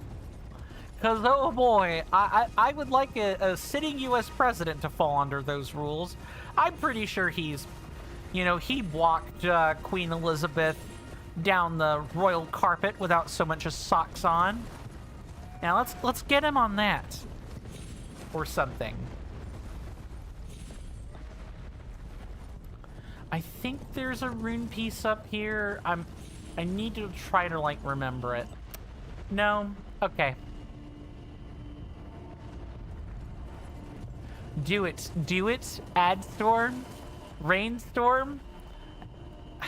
Dacnabbit. Sure, Jan. I was attempting to pogo off of Aelin's words there. Are we gonna Mountain Dew it, even? I don't care for Mountain Dew, but... a lot of my friends like it, like the Baja Blasts. Yeah, they love that stuff. I can't get behind it, but I don't disparage folks for drinking it or anything. Oh my God, you have powers. You were going for Palpatine for Mr. Jason, but whatever. Do it. I think that's how that goes. Do it. Just do it. Let's not. You hear that off in the distance, my senators And say and we did. inductees? That is an ad storm. In about 5 minutes, it'll blow over us, and then we can get right back to the gaming. Thanks. I know I've already chatted away about you guys supporting me for free. You all being here is enough for me, but if you want to support my work further and more directly, I have a couple of easy options for you. Available to everyone through either Twitch or YouTube. You can check right under the Twitch video player in the About Me section or the bottom of the YouTube description. Once on the link tree, Patreon will have a peace-shaped logo, Coffee has a panel, Kick, Twitch, and YouTube have icons next to each other. My Instagram, Blue Sky page, and Discord server take up the remaining icons. Available only to those on Twitch are the other easy options. The bits purchases at the top banner on twitch.tv, spendable for any of the power-up rewards or as direct bits donations on Twitch, or the subscribe button near the chat panel. You'd take my heart out of its Faraday cage if you click on that Patreon or the coffee. But again, you guys simply being here is enough. Thanks for listening to that stuffy and boring explanation. Now, back to the content. Thank you guys so much for hanging out and putting up with that. Much appreciated. Aelin says, well, you got struck by lightning, so see ya. Goodbye, young ladies. If you know, you know. Yeah, you know it. I understand that. Thank you so much for hanging out today, Aelin. I hope your acting gig goes well and that, you know, the community is better for it. Do rest well, my lovely senator. I hope to see you sooner rather than later, but if I don't see you again for whatever reason, do stay safe and take care of yourself out there. And with that, we'll be taking a commercial break in about 3 minutes. When that happens, there will be a timer just to the left of where my webcam is. It'll read 3 minutes and 0 seconds. During that time, ads on Twitch will be playing. I will be, you know, getting up to stretch and get away from my desk for a second. I highly encourage the rest of us to do the same. It'll make the time pass by faster, but it'll make the time pass by faster for you, but spend the time whatever way you like. Once the timer reads 0 minutes and 0 seconds, you know, the timer, I'll be back from my desk and I'll be back to my desk and we can pick right back up where we left off. With that said, let's do a quick check-in. I noticed that Kick is not showing up all that much on the combined chat doc, so I'm trying to pay it special attention. 300 meters with can't be within 300 meters or like what? That's like 1,000 feet. That's a huge distance for not wearing socks, or to be penalized for not wearing socks.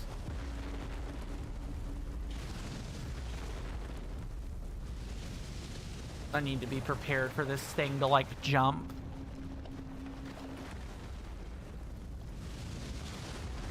Because it will soon.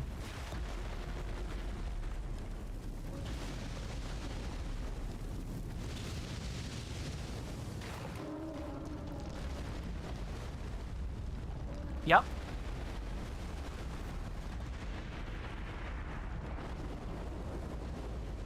Getting pounced on by one of these mausoleum tortoises is usually a surefire one-shot. You don't want to get flattened by jumping rock. That's bad.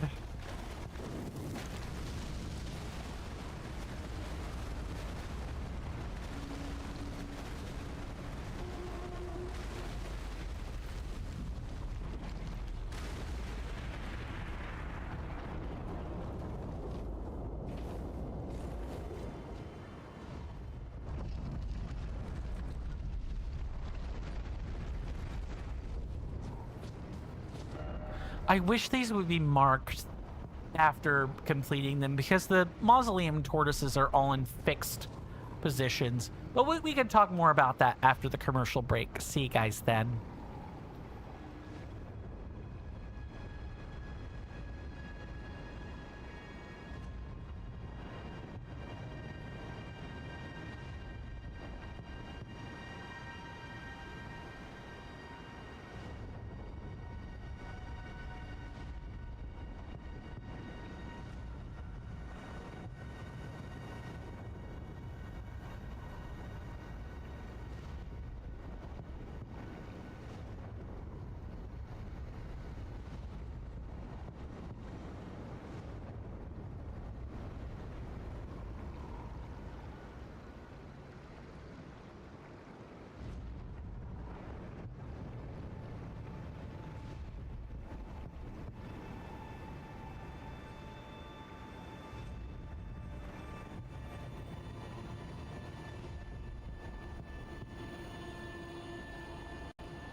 Sorry about that, everybody. I am back.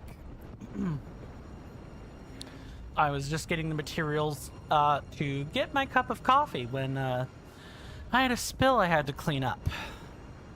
Let's take a quick moment to catch up with folks on chat. Mr. Tension says, Mr. Coin, you're doing great. Thank you, Mr. Tension. I much appreciate that.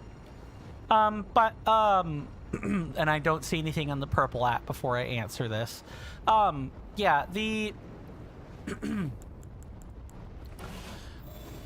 with the Fallout series, I think the best one by far to start with, if you're going to start with any of them, is New Vegas. The story is lovingly crafted. Lots of play styles are viable, some more than others. Energy weapons are typically a late game item, as like an example of things you generally want to spec out of or not spec into unless you're committed.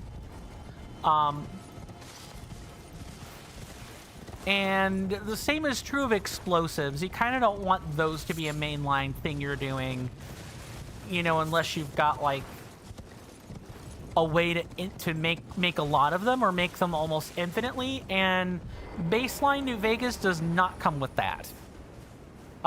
Base New Vegas does not come with that. You really have to.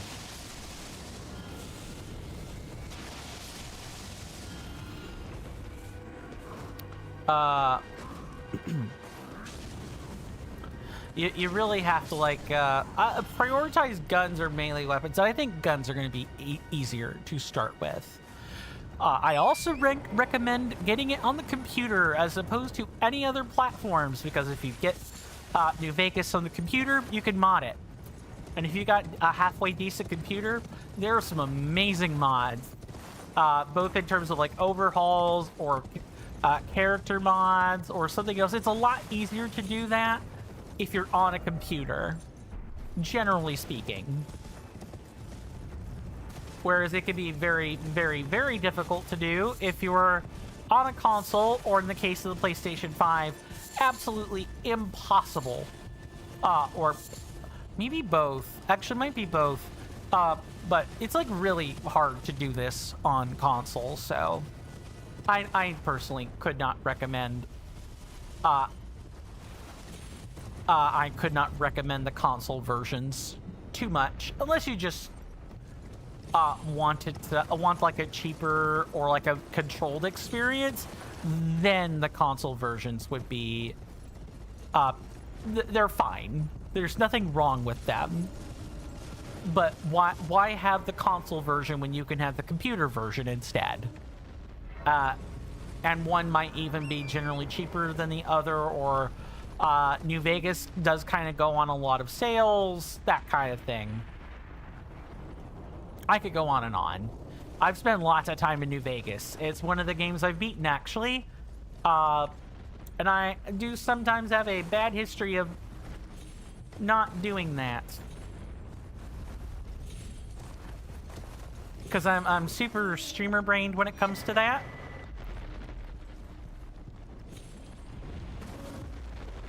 Super streamer brained, and that can often mean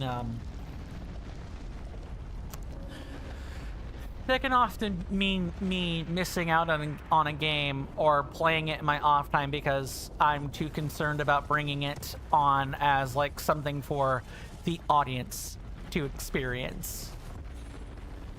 But the general thing I like to play in my off time is typically indie stuff in the first place for that reason. And you're jumping. Not all the Mausoleum tortoises jump, but the ones that do are extra annoying for this reason. Thing around the other side? Yes, good. I'm glad I looked.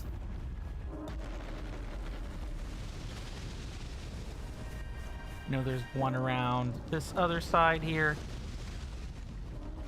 Run!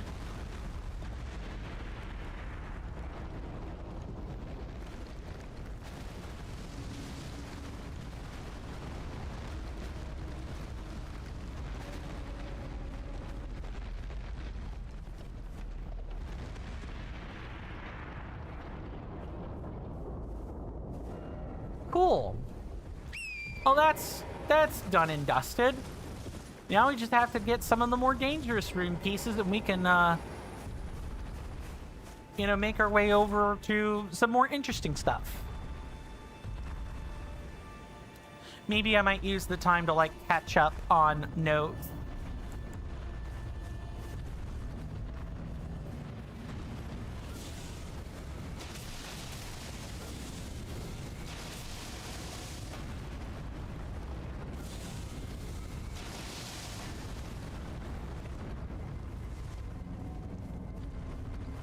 Run.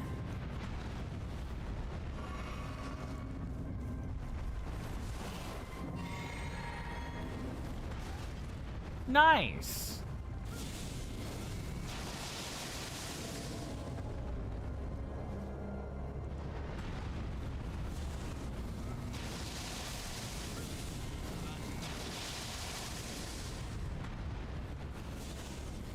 I'm trying to maybe get to where I can stagger this thing, but staggering guardian golems like this is generally very hard. Like, you're more likely to just kill them outright. Nice.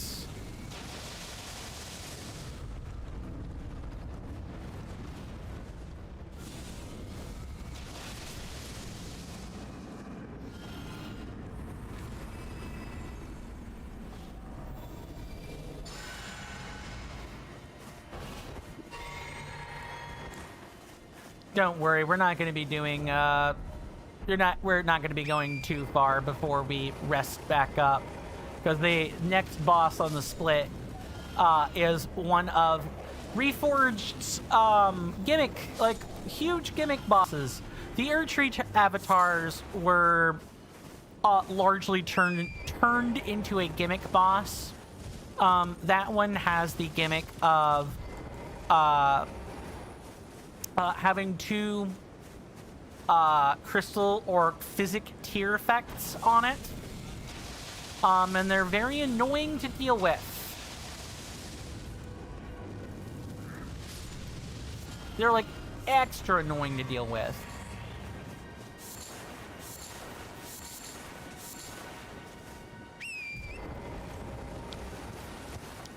In the sense that these things really tend to restrict space. The particular physic tier effects I'm talking about, when they're on the Erdtree avatar, they restrict space. They make it hard to move. You can't really stand around and cast for too long. It's like the bane of casters everywhere. Is this, is that particular fight in Reforged, which is cool. I do like that Reforged took a otherwise unnotable Erdtree avatar with slightly higher than acceptable stats and did something else with it, but it's still bad.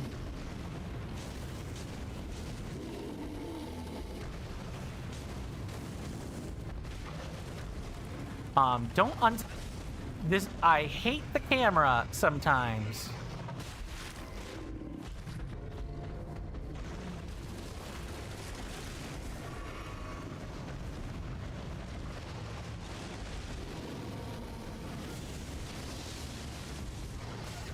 Nice.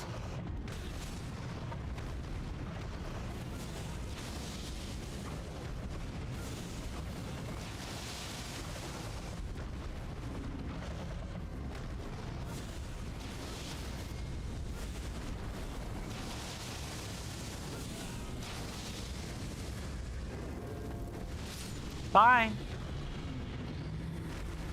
I make these guys look easy because I've fought them lots of times.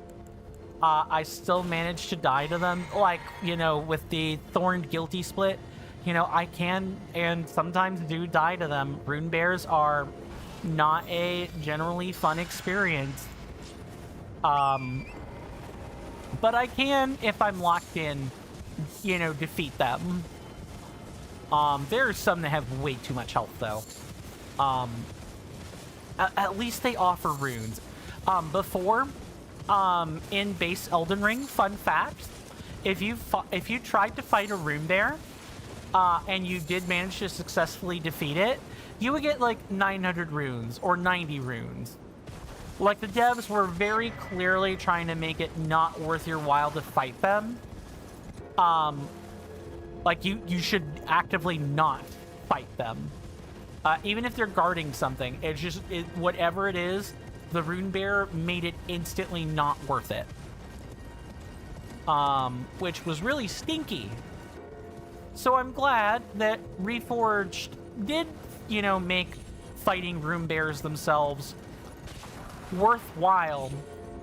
Even if they ultimately still weren't worthwhile in the end, it's at least better. It's serviceable. I'll show you I'll show the stats for the Rune Bear just to give you guys an idea of why we don't fight them.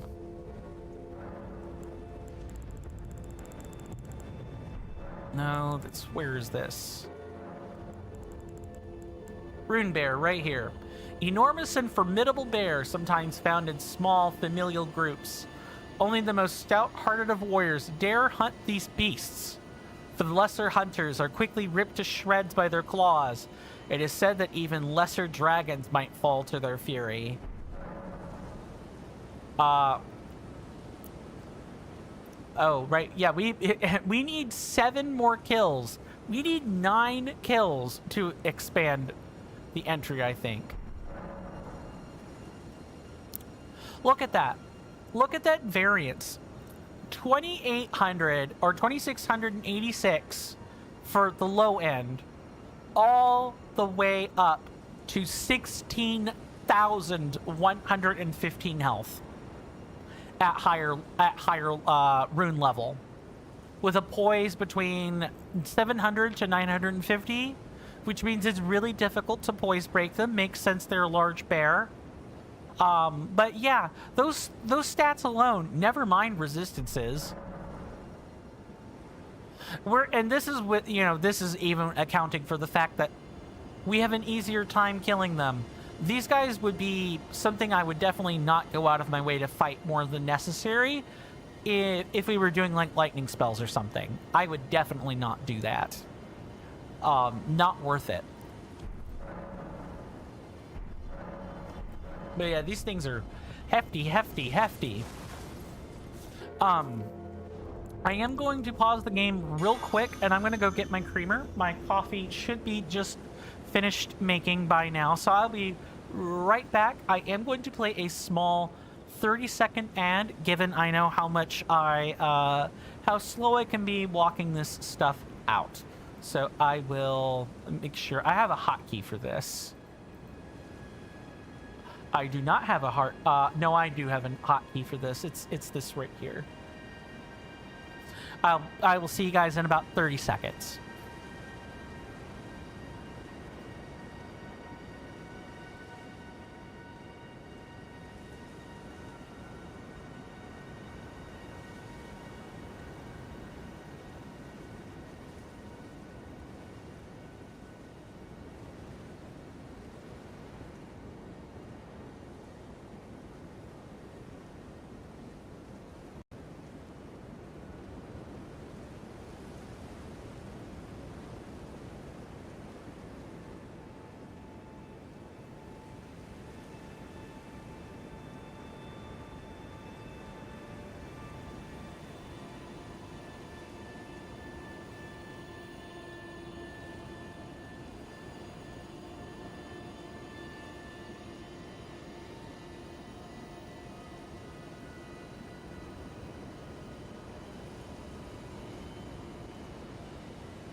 Let's try that again, because I realized I was muted. Sorry about that. I am back, everybody. I had to clean up something, of course. It's usually what holds me up. I think I might need to start being a little bit better judge of time than I'm currently being. Maybe I should be airing 60-second ads when I'm gonna do stuff like that, because I've been real klutzy lately. Oh well. Not much to do except do it. Oh right, I forgot.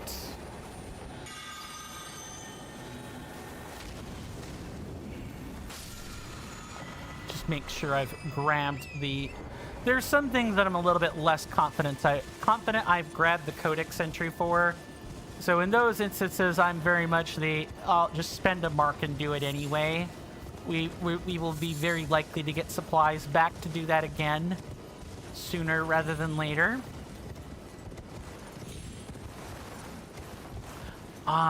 So many of these places are so close to letting us up here, but alas, our path into getting up here is this way, and not any other way.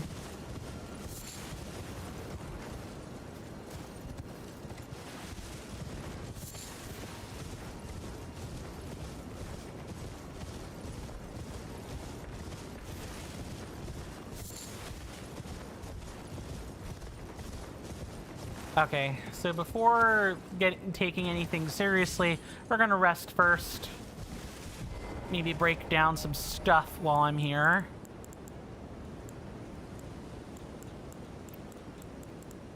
Yeah, we're gonna break down some stuff. And we're gonna use that stuff to make more marks. And now I know I can... The Eye of Death is not, I thought it was used for ingenious alchemics, but it is not. So if I see a basilisk eye, I can pretty much always turn it into blinded extract, which we sorely need, if I'm being honest, along with other stuff.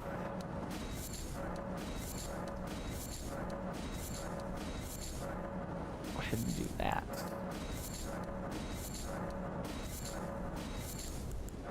Just go ahead and convert all of these to way more useful ingredients.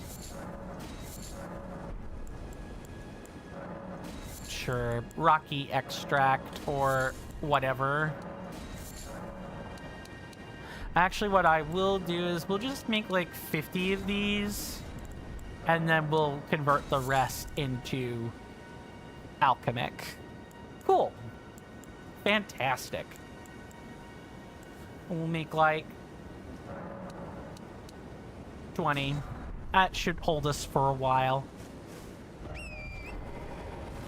And then we'll also like level up while we're here.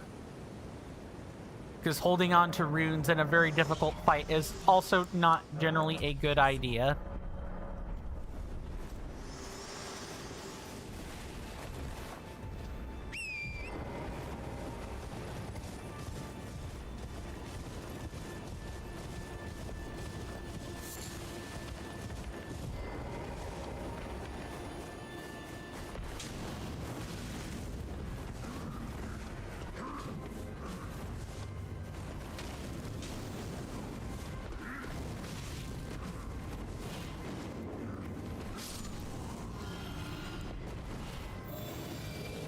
There is a little bit of a lead up, you know, when making our way over to the Erd Tree Avatar. There is a little bit of a lead up, but come over this way, big boy.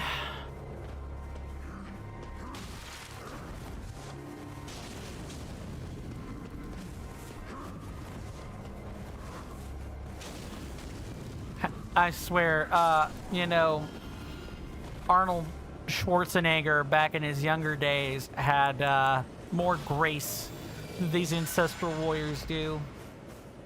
And he's better looking than them.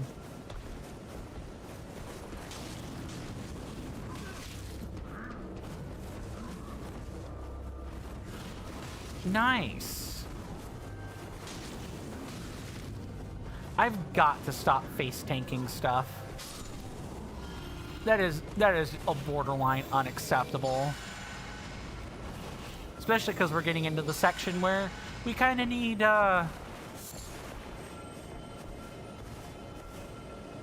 Oh, okay, okay, nope, we're good.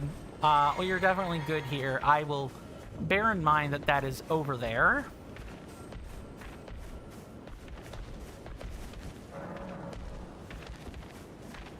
Just look at all these, dancing ancestral guardian. Oh, yeah, frick.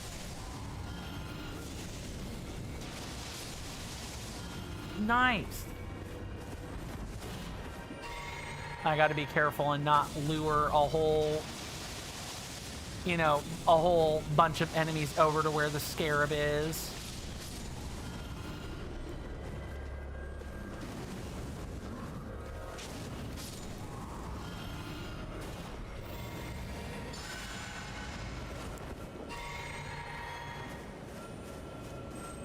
Alright, here you are. Perfect. It's nice that that's there. I didn't even think about the fact that that could have been there for us to use. Alright. Gonna summon... Do I want... Hold on. I can look up the weakness. I know these things are immune to one or more statuses, and I want to make sure that I pick out a status that is beneficial to apply. I think that might be under Primordial Life Force. Yeah, here it is. Blood loss, sleep. Okay, yeah, that very easily changes the calculus of what I am summoning. Why don't we apply or summon Lutel? And swap to some heavier gear. Alright. I will hopefully not be too long. See you guys on the other side.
Nice.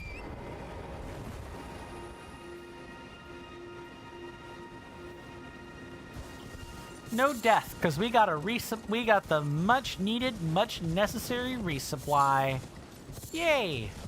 I should take a look around. I think there's a rune piece inside one of these jars. That would make the most sense, or like pots. Not that I want to necessarily get them. I'm okay with not kiting around a absolutely deranged Erdtree avatar. I am completely okay with this.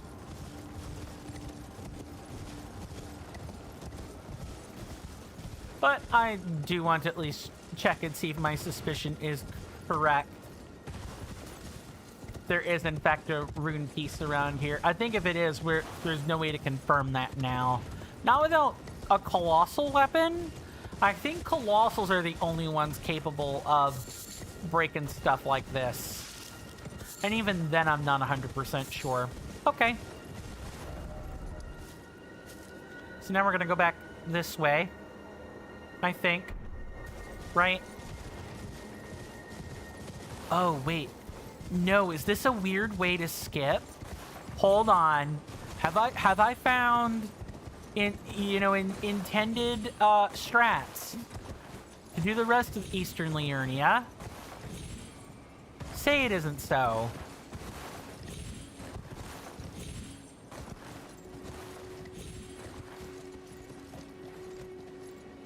No, I don't think so.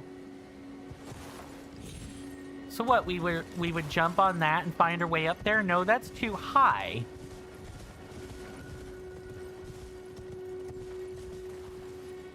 No, absolutely not.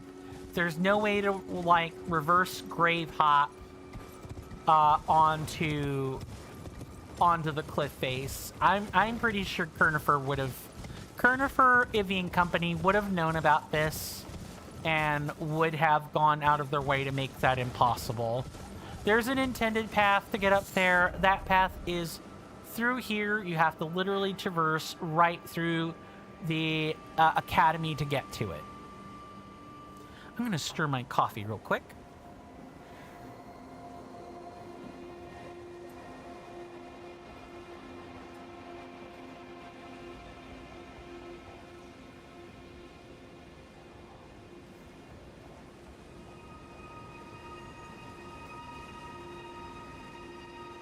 Clean up aisle 5. 1 second.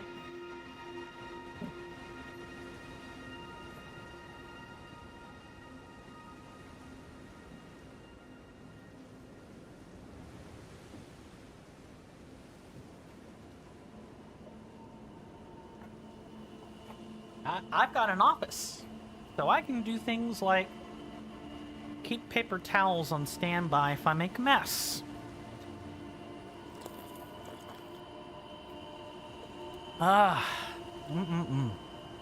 Delicious.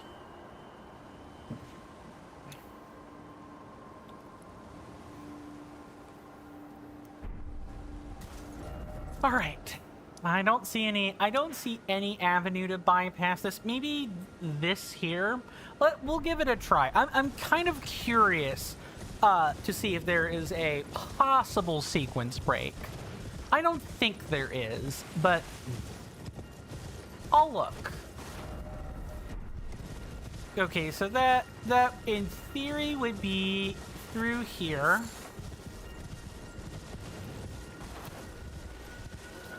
And I'm not really seeing a way to accomplish that. Yeah, no, I think this is pretty like anti-cheese. Like there's no way to cheese that. Okay.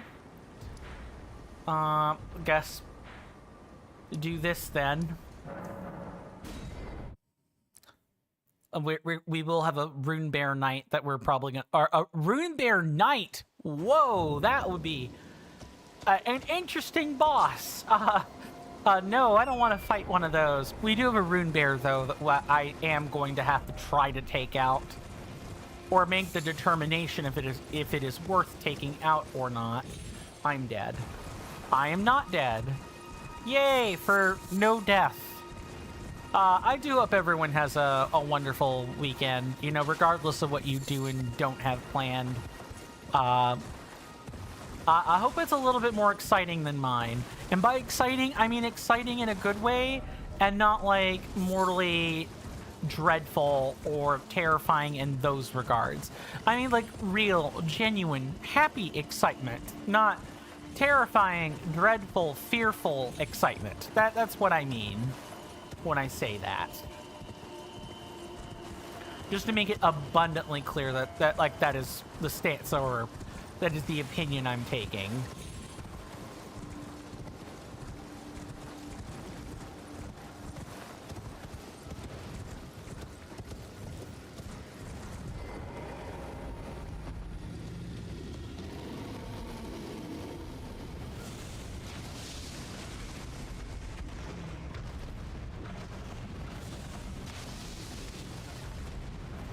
See, I don't mind the head ram so much.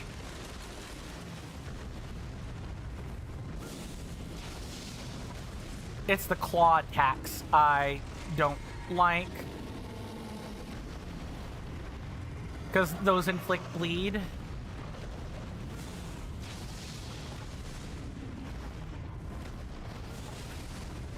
Like that.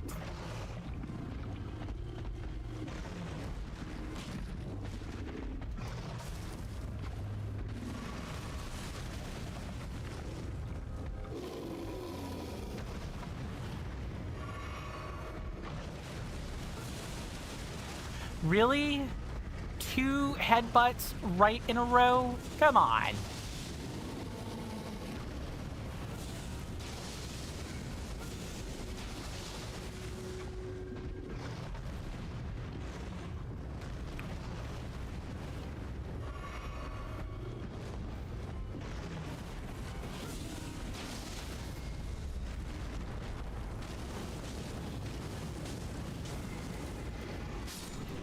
Bye.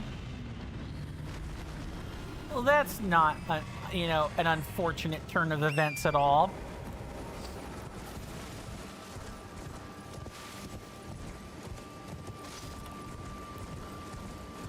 Okay, I think when I scouted through here, I made the determination that the jellyfish... There are no jellyfish. Why are there no jellyfish? There were jellyfish the last time it was here. Did I do it at night? I think that's what happened. I did it at night.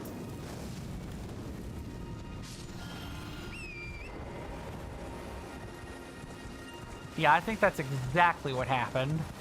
Is this happened at night.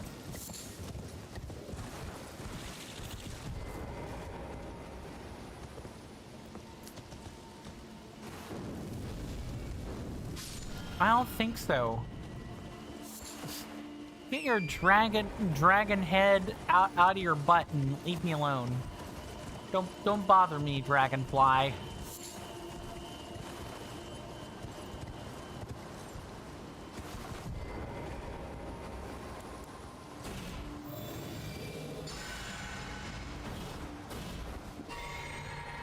All right, let's do this. Here's the Mausoleum Knight in question.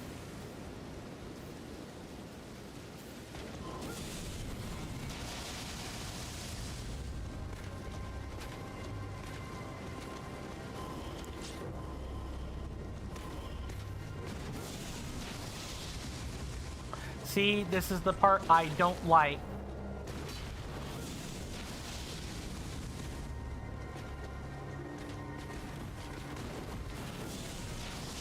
Because they can just warp away when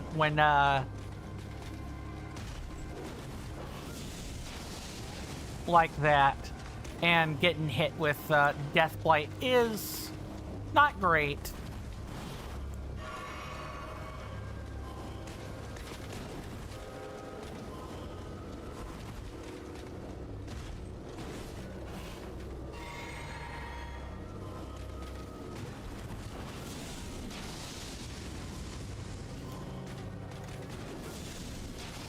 You just kind of have to catch them when they're making, like, basic moves like this.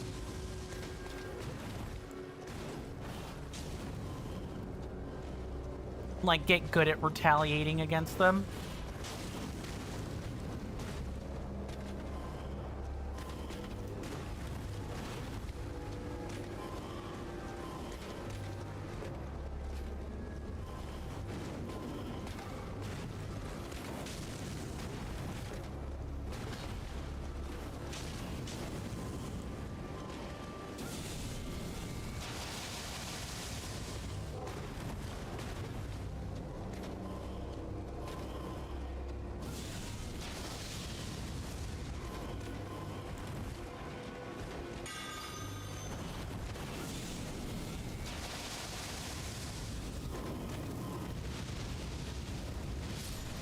Bye.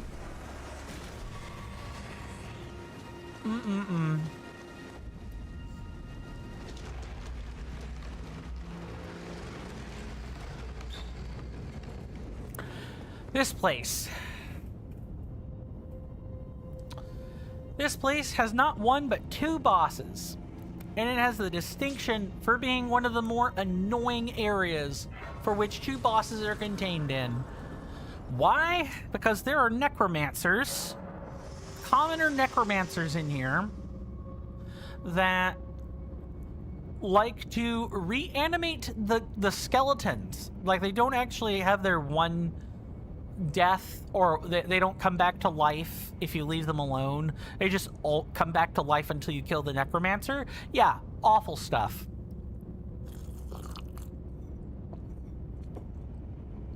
And there's a section right before you get to the hidden boss, quote unquote, the one at the bottom of the split, that is really, really easy to miss. Share them with me. Your thoughts. I'm wanting to make my way up to 28 faith is what I am doing.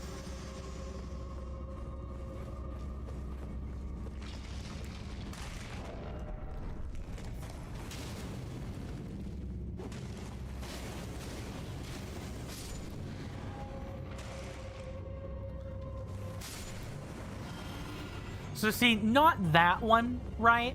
That one died like normal. But if they come into the presence of a necromancer, they will gain that property of not dying.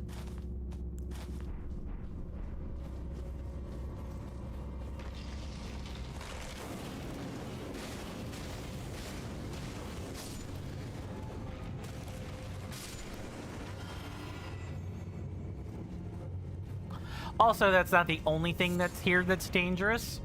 This is just the only thing these skeletons of the necromancers are really about the only thing I care about that is dangerous. Oh, you know what? Let me demonstrate that here. You see this, like, black flame around them? Yeah, notice how they come back to life anyway? Yes, the necromancer nearby is the reason why. The clergyman, excuse me, the clergyman. You gotta kill the clergy to stop the spawn of the undead from returning, from going through to completion.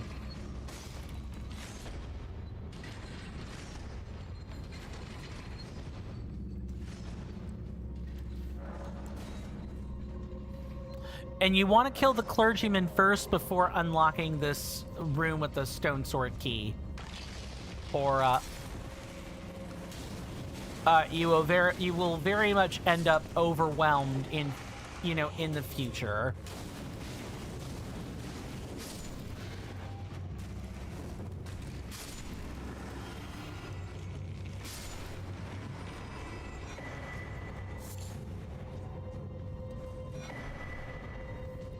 Sweet. The Rose's axe isn't one I'm really considering using, but you should keep in mind, any offhands that you're carrying, because they could have effects that you could be carrying with you, into the next fight.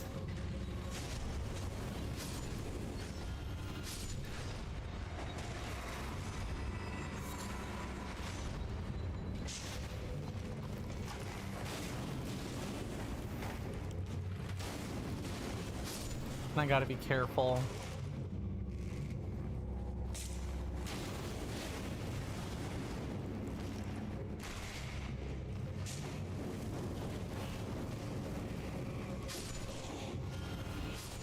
You just gotta keep moving. This section is the one I struggle not to get hit in a lot. Just because, you want to deal with the archers, but you can't. I've always run, in the past, I've run past the archers and this guy hiding over here, the skeleton with the scimitar, to get at this, but it's always a 50-50 on whether I got hit or not. I'm still trying to figure out if there's anything I could do to make that not the case.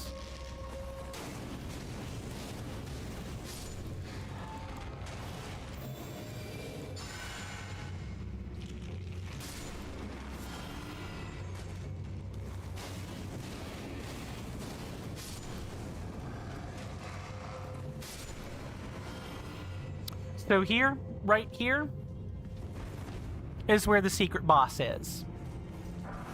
And if I've done things correctly, yes, the summon is available. Good. You want to have D there with you when you go to fight. Yeah, Black Knife assassins without help are very difficult as a caster to fight. It doesn't matter which one you are, though some, you know, have a harder time with it than others.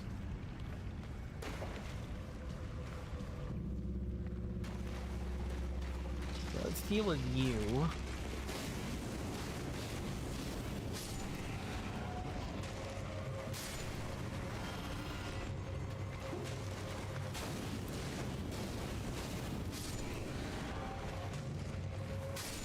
This part's the easy part, believe it or not. All of this is. The hard part is that, you know, navigating your way back and not dying in the process.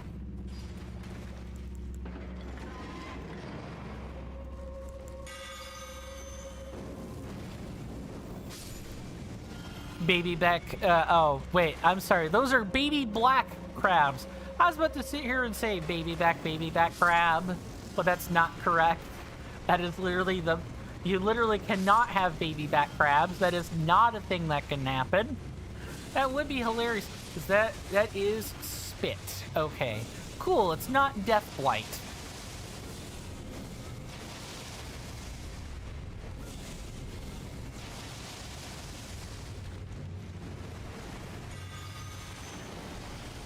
What is that crab doing? I don't know, but I'm not gonna let him attack me and find out. Some mysteries are better left forgotten, as it were.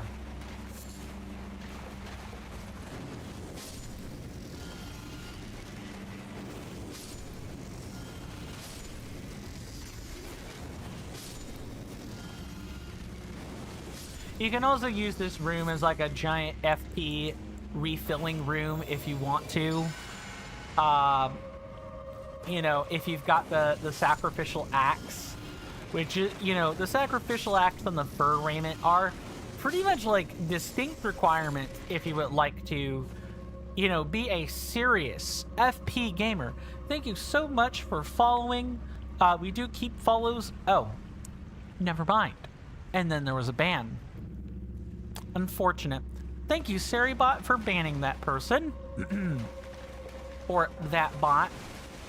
Is the internet... How real is the internet? Or dead internet theory, I guess, would be where I'm coming from there. Yes, yes, I know you're gonna do this. Here comes the crab samba. The crab bomba, the crab waltz.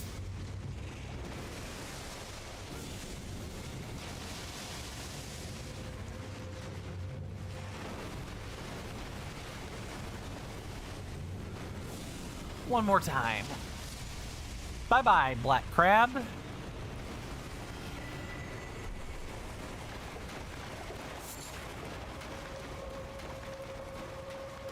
I think we're now ready for the boss here, which is the Cemetery Shade. We're getting a second one of these. I believe it comes with assistance in the form of minions.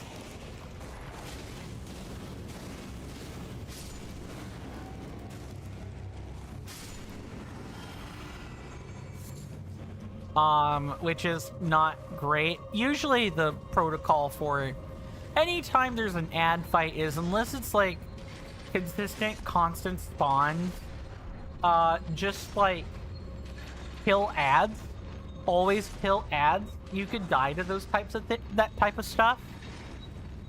Which the skeletons are ads, so I know I had history as a MMO raider, but even without that history, you know, the basic dictate is if you have a main guy and you've got a bunch of small little minions, what do you target first? You target the minions. Less fighters. Less problems. Now, these bosses will require more than a modicum of focus, so I'm going to put up the overlay and see you guys after.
That was really close.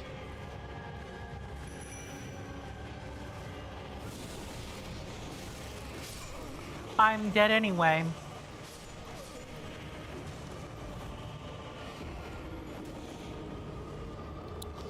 I didn't back off or deflect. That's like a huge problem I have, is not wanting to block, because you can't retaliate when you block. You cannot do that. But ultimately, I think the correct answer would have been to just... This isn't a hitless run. I should stop treating it like that.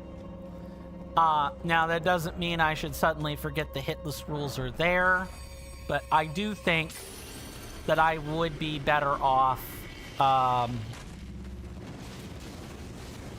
you know, blocking now and then figuring out how not to block later. More than anything.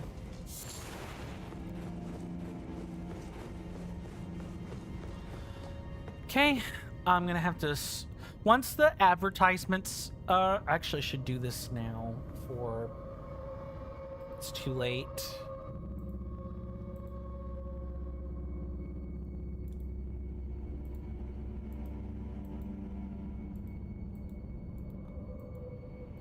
There. Okay. Now I can, now we can do what we gotta do. And then take the ad break, or do the commercial warnings. So let's try this again, and then if not, you know, I don't get it this time, then I will, we'll do all the fun content creator things. Fun in air quotes.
I'm dead again, and I have no runes.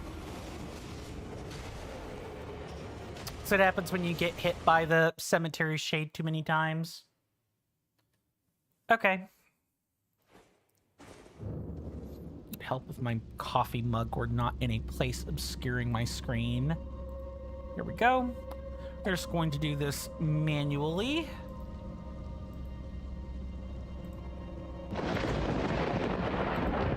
You hear that off in the distance, my senators and inductees? That is an ad storm. In about 5 minutes, it'll blow over us, and then we can get right back to the gaming. Thanks. I really appreciate everyone's time that they've spent here. It means the world to me. It would also mean the world if you could electrify my algorithm by following my Twitch channel, subscribing to my YouTube channel, liking the video and or streams on YouTube, and even leaving a comment. Doing all of those things ensures that when I zap your feeds with a live or a long-form content notification, you don't have to worry about missing any quality content. Thank you guys for hanging out with me and for bearing up with that. We do take commercial breaks around here. We'll take one at the top of the next hour, and it'll be the last commercial break that we take for the day, at least for right now. Let's go ahead and do that. So in about 2 minutes, there'll be a timer that appears to the left of my webcam, and it'll read for 3 minutes and 0 seconds. During that time, you know, I'll be getting up, I'll be taking a stretch, and I'll generally be away from my desk, and I highly encourage everyone to do the same thing. It'll make your time pass by faster, but do feel free to spend the time in whatever way you see fit. When that timer reads 0 minutes and 0 seconds, I will have returned to my desk, and we can pick up right where we left off. And hopefully not die too many more times to the cemetery shade after that. Let's go ahead and mark that death there. So, like I was saying before, I do hope everyone has a fantastic weekend. I keep meaning to put pictures on the Discord. I really need to be doing that. I feel like I need a little sticky note where I just write. It's pinned right to the computer chassis, and I'm literally writing the daily tasks. I feel like I need to do that. Just because I'm of the mindset that I don't typically do work, you know, outside of like certain hours, certain sets of hours. Even though as a content creator, you're almost always like working all the time. You're constantly curating your image, you're constantly curating your content, you're constantly curating you know, your words, you're working all the time, cultivating different skill sets, different people focused or merchandising focused skill sets. But it's definitely not a blue collar job, I'll tell you that. We'll pick right back up where we left off after the commercial break. See you guys then.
Thank you guys for sticking around. Welcome back, everybody. Mr. Jason says, welcome back, Mr. Coin, good sir. You're also back. Welcome back, good sir. You've come in at one of the more arduous times during the routing, where I have bumped into a little bit of a snafu, but I'm hoping that some of it is just luck that we can figure out later, more than anything. Glad to have you back. We're at the part of the routing where we're running to the boss to try it again until we die. We just got death blighted too, so there's no ow.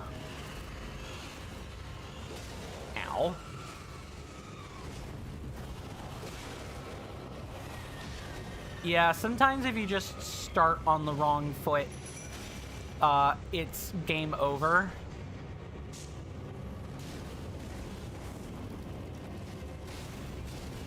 There we go.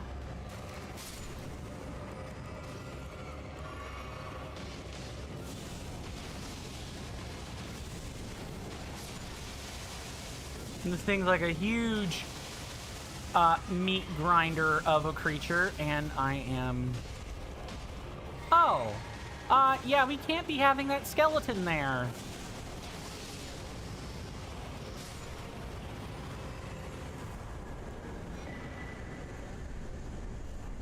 Nice! That's enemy number 1.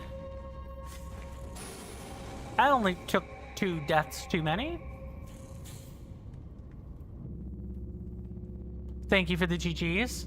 Mr. Jason says, your friend on Discord said, wait, you actually got one regarding the talking flower? And you said, well, actually, insert screenshot of 2 talking flower pre-orders with redacted order numbers. Yes, I assume the friend said something like, oh, well, that's typical. Thank you for the GG, Mr. Tension. That's one of 2 bosses. Now we gotta do the more complicated one. Or, I shouldn't say more complicated. It's like, if I'm going to die to such a boss, or any of the bosses here, then, you know, this is a boss I would expect that to happen on. Mr. Jason says they have not reacted yet. Mr. Jason awaits their response. Ah, I see.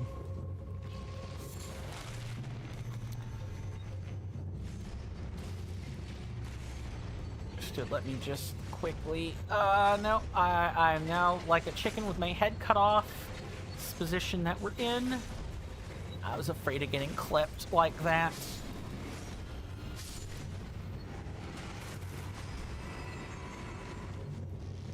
You have some not so good news, sir, Mr. Jason says. Really? I thought for sure I had pressed B, but I guess I did not.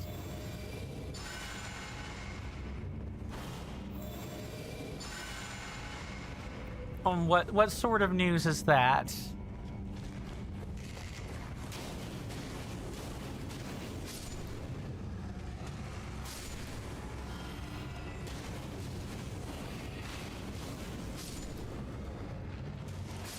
There we go.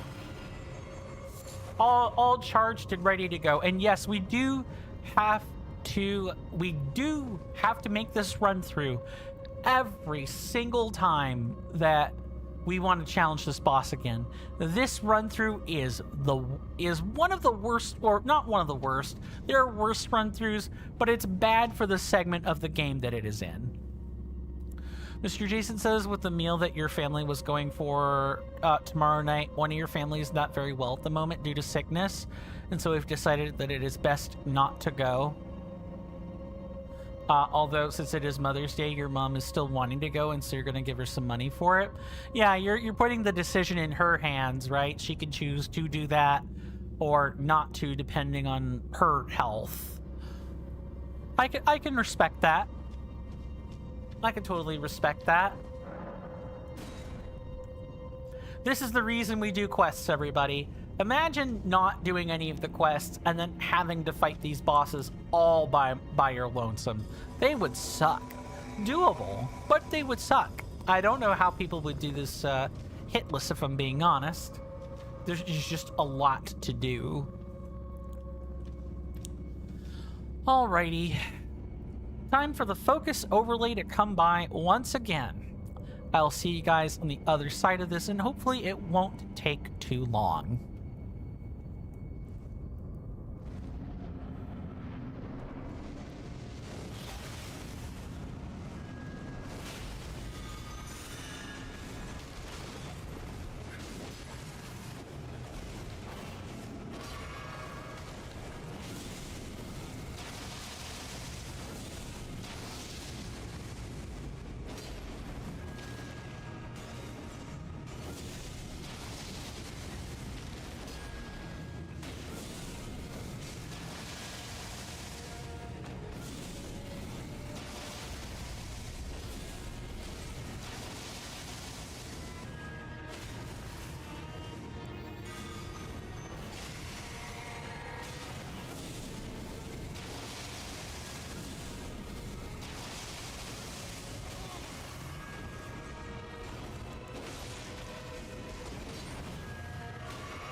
Oh, this thing's steel hell. That's unfortunate.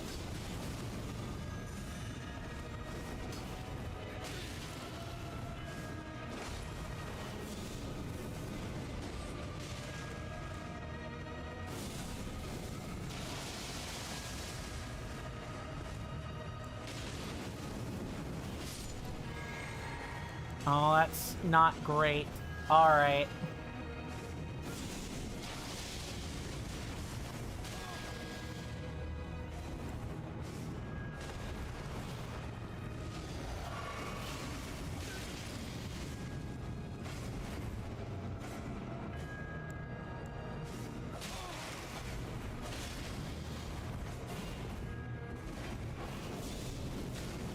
He is just never-ending attacks as well.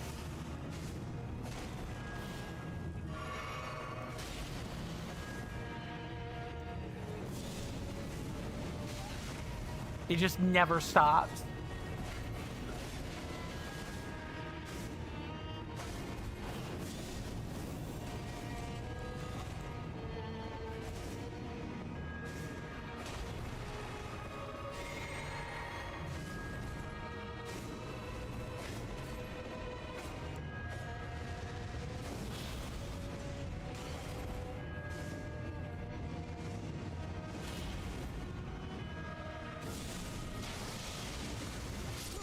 Yep. I figured that would probably happen at least once.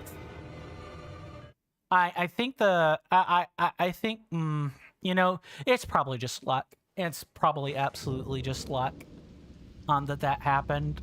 I feel like sometimes it is kind of up to RNG with Reforged, just because sometimes you didn't land an attack correctly. Okay, that's going to cost you the fight now. Sometimes, you know, the enemy will not land several hits in their combo string, and they still get you in the end. I don't know. I probably definitely muck that up too much. Fair. Mr. Jason says, for Mr. Jason, it is Mr. Jason is okay with that, good sir. For if you give your mom 20 pounds, which is more than enough for a meal and a drink, Mr. Jason now has 210 to spare instead of the aforementioned range of 130 to 150 pounds. Fair enough. Thank you, Mr. I did not mean to close a dockable window. 1 second. There we go.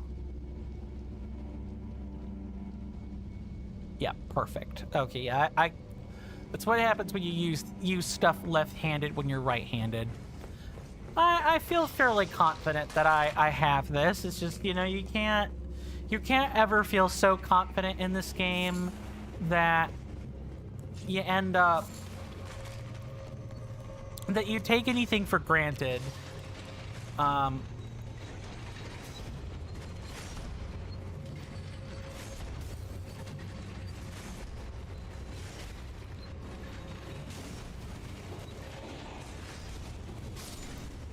Because if you do, I mean, I'm sorry. Who thought that tossing those was okay?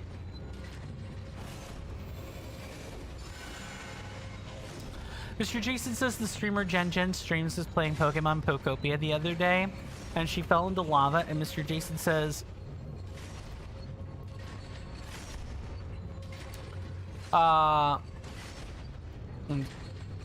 Ever supportive moderator says, nah, Jen, you didn't accidentally do that. You were just showing your viewers what happens if you fall into lava. Too true. Yes, the very intentional mistake, right?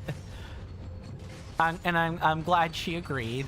Mr. Jason says also that friend replied to Mr. Jason Goodsir and said, not surprised. Yeah, that, like, just a completely expected Mr. Jason thing to do.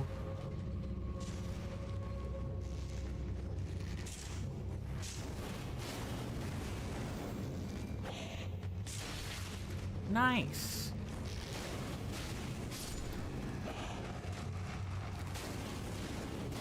I know these guys are gonna come back via the Necromancer.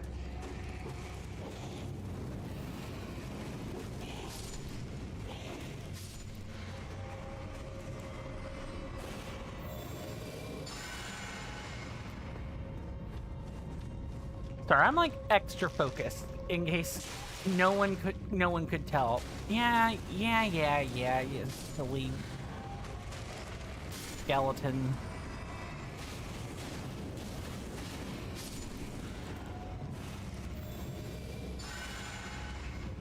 I'm gonna actually let this guy come back so I could refill on FP. This is a tactic I have seen content creators or streamers pull out when they stream this game, is they will totally wait for the skeleton to come back and treat them as free FP farm. Mr. Tension says that you forgot to tell me, Mr. Coin, that you got 9 hearts already in Twilight Princess. Yeah, that's about the nice going. That is about the... I did not mean to do that. That is, in fact, about where I'd expect you to be for the middle of the game there. Are you going to go for all, you know, all, but like both rows? You going to get every row? Or are you going to stop midway because Twilight Princess collection is, item collection is brutal. Or certainly can be at times.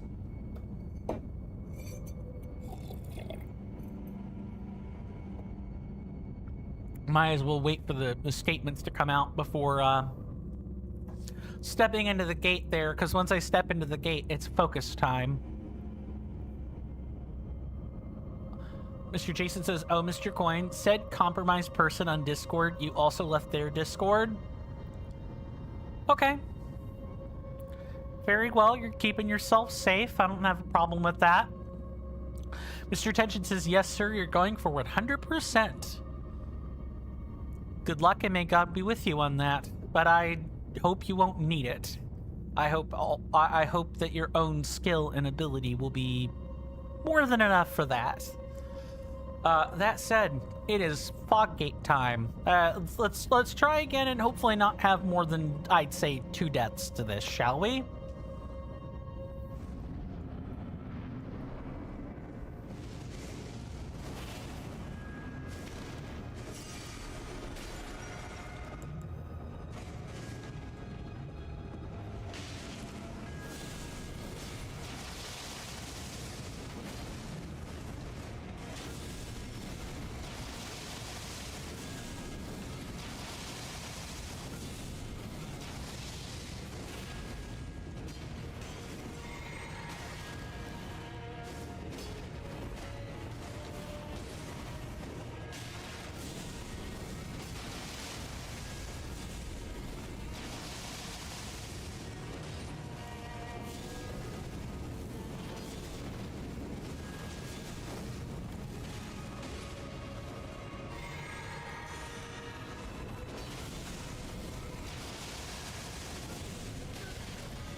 Oh,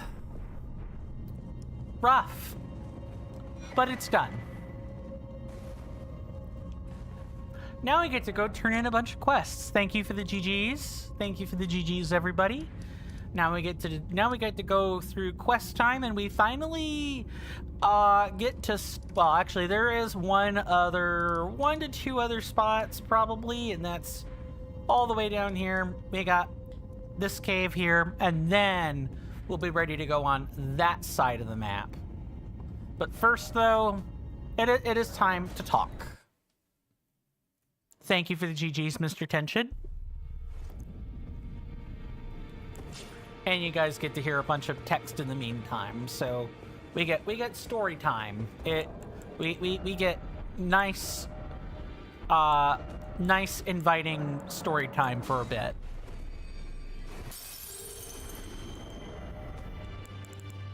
I think I have enough runes for a level up, maybe? Or I'm like gonna be slightly, I do have it. Cool. 4 more points and then we can boost Arcane again.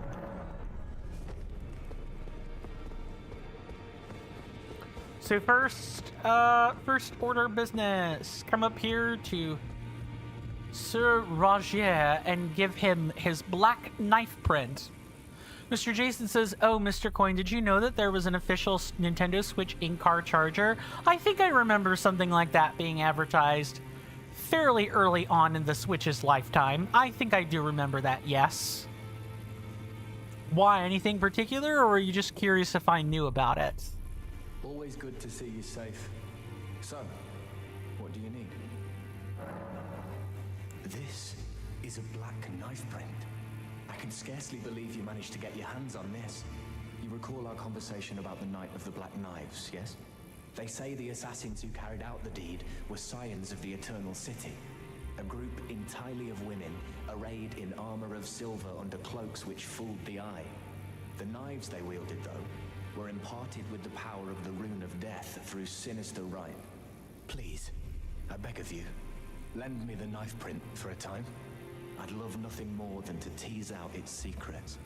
Though only a fragment, a very specific ritual had to be performed to impart the power of the Rune of Death.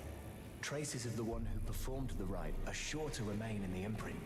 Half my body has been suffused with death. I'm certain it will help me see.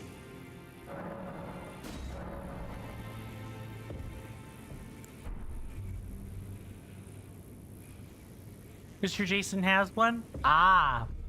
Do you use it, Mr. Jason, or is it periphery? Is it a peripheral not taken out that isn't taken out except for emergencies? It's like break glass in case of hammer. It's not really used. Yeah, I figured that, but it is out of the box. Too true. Hold on.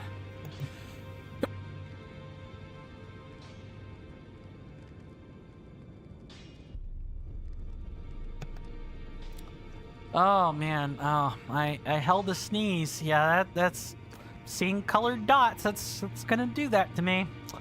Don't hold your sneezes in, kids, or ladies and gentlemen. Don't do that. You'll hurt yourself. Mr. Tension says, sounds deep. It is. This is the plot line. Like we're digging into 2 of the best plot lines in the game, and this is one of them. It's one of my favorites. It's one of my favorites. We gotta talk to Mommy now. I am pleased to see you again. Would you like me to hold you once more? Yes, Mommy. Now, come closer. Mr. Jason says, if you bought 2 more Nintendo Switch AC adapters, you would have 2 full spare Nintendo Switch dock sets. Welcome on in, oh Tarnished Hours. Very warm. Good to see you. Hopefully you're doing well in both body and mind, and I do hope you enjoy your stay. Yeah, you're right. I tried not to do that. I just didn't want to sneeze into the mic. That's mostly what that whole thing is I didn't want to sneeze into the microphone. I didn't want to blow people's ears out. Like, I can live with, or I'll have to live with whatever happens to me. If I if I rupture people's eardrums, that's a lawsuit waiting to happen. That's medical debt that someone has to go into for no reason. So,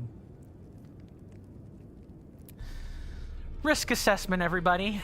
Oh, Tarnished Hours, if and you don't mind my asking, how familiar with Elden Ring Reforged are you? Is it a mod you have heard of for Elden Ring before? And if so, how much of it, if any, have you played of it? I always try to ask the audience questions of the stuff that I bring to them on screen, so that we can either navigate around spoilers or talk about certain things, or I can introduce the game, etc., etc. It's usually good conversational icebreaker, in my opinion. I heard that you lent a hand to dear Roger. He seemed positively elated. He must be possessed of great mental fortitude. It anchors his will and sustains him. Despite his grievous wounds, you truly are a champion. To dear Roger, and myself too.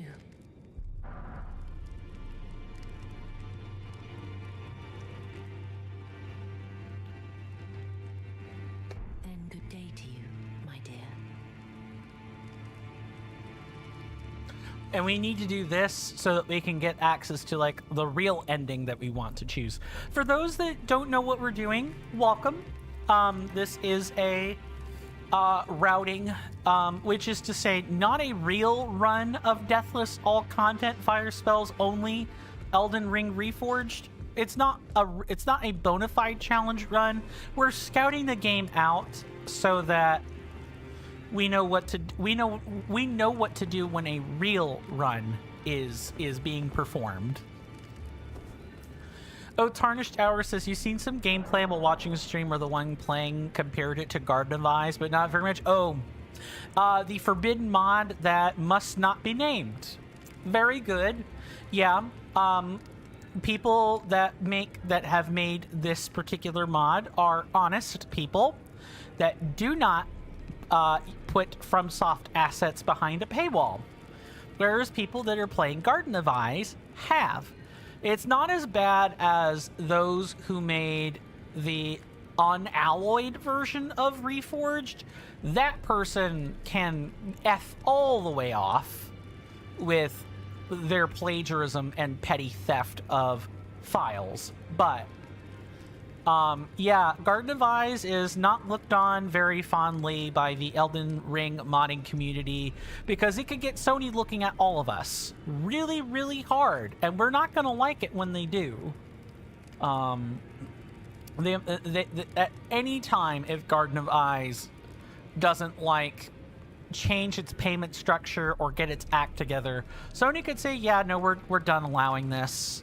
Why was this allowed in the first place?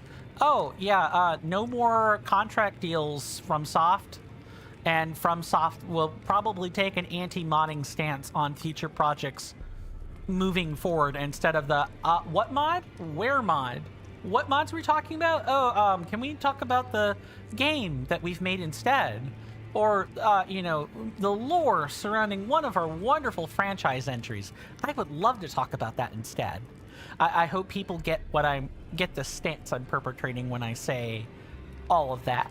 That is to say, the neutral, I don't care, don't tell me where it is, and don't give me a reason to care stance.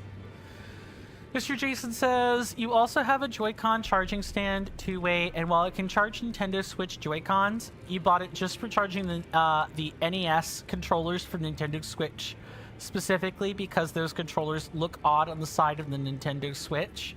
Fair. Oh, yes, I think you showed me a picture of this once, Mr. Jason. Yeah, it looks nice. These two do look like two bona fide like NES controllers on a charge rack. It's picturesque even. I mean,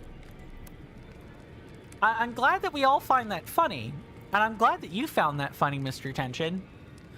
But what I am saying here is we are incredibly lucky as a you know, in the Elden Ring community, that FromSoft does like generally not go too far out of its way to prevent us from modding the game. They just don't allow anyone to like reverse engineer the physics engine. Don't do that.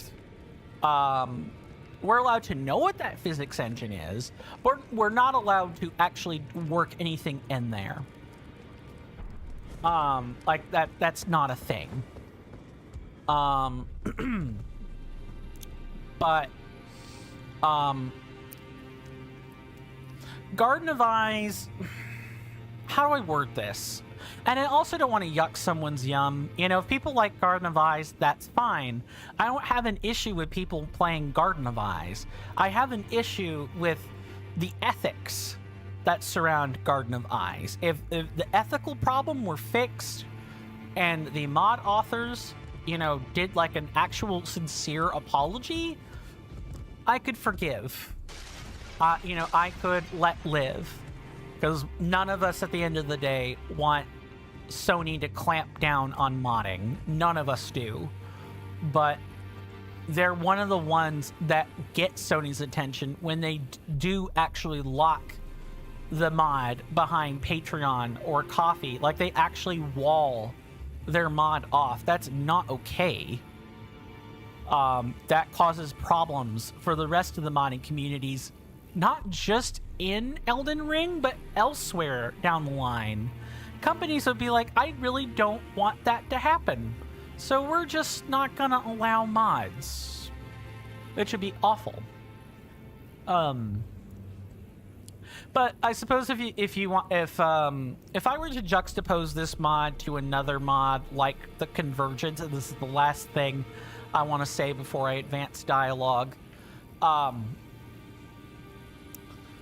the Convergence is a different overhaul mod for Elden Ring, where everything under the sun is modified while keeping some of the core combat elements intact, is how I would say it. The Convergence changes more things than Reforged does, and Reforged changes a lot of things. If you just want a wholly different experience, go play Convergence. The spectacle of it all is great. The mod is flashy and fun to look at.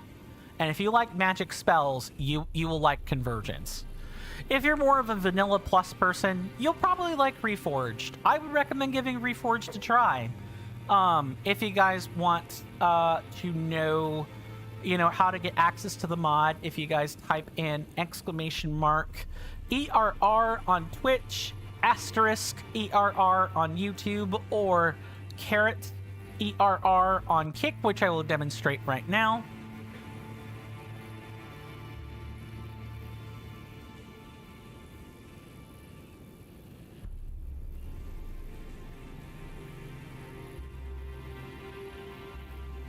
Oh, no wonder. Yeah, I'm gonna have to update the chat doc. Because, like, I'm logged in on Kick. It's working, but it's not actually showing up in the combined chat doc. One second. I'm glad I tested this. Because that might be a restart or reno of the chat of the combined chat box.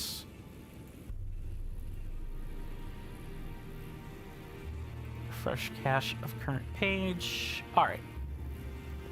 Now I'll have to update the program after today, even though I theoretically shouldn't have to. I always end up being one of the people that if I don't update a program, it just stops working appropriately. I have a little bit of paranoia about that type of thing. Ah, hello. I was hoping to see you. My examination is complete. Here's the knife print back, with my thanks. Now I have a fairly good idea who performed the rite upon the blade. The person who orchestrated the Night of the Black Knives. Lunar Princess Rani. One of the children born to King Consort Radigan and his first wife, Ranala. Demigod and sister to General Radahn and Praetor Rykard. Hers was the name I discovered in the imprint. Truly, you have my thanks.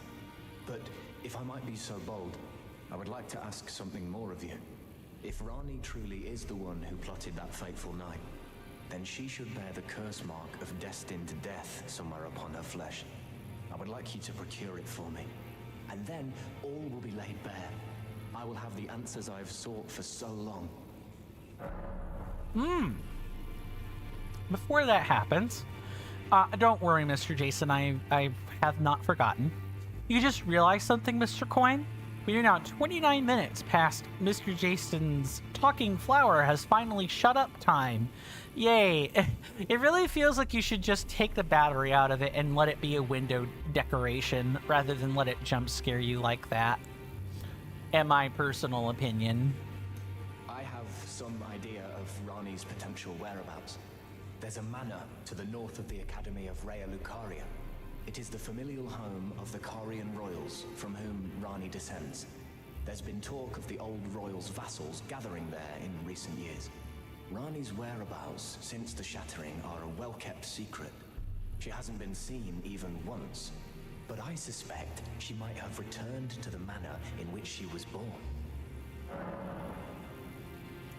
Mr. Jason says, true, but I might sneak it into the room where my youngest niece sleeps and put it on the cupboard, or in the cupboard. That is trollishly evil. That is trollishly evil. Are you sure your niece is going to forgive you if you do that, Mr. Jason? I'm afraid there's something I must tell you. Do you know of those who live in death? The very notion of life in death defies the Golden Order. By Dee's account, these defiled fiends must be expunged.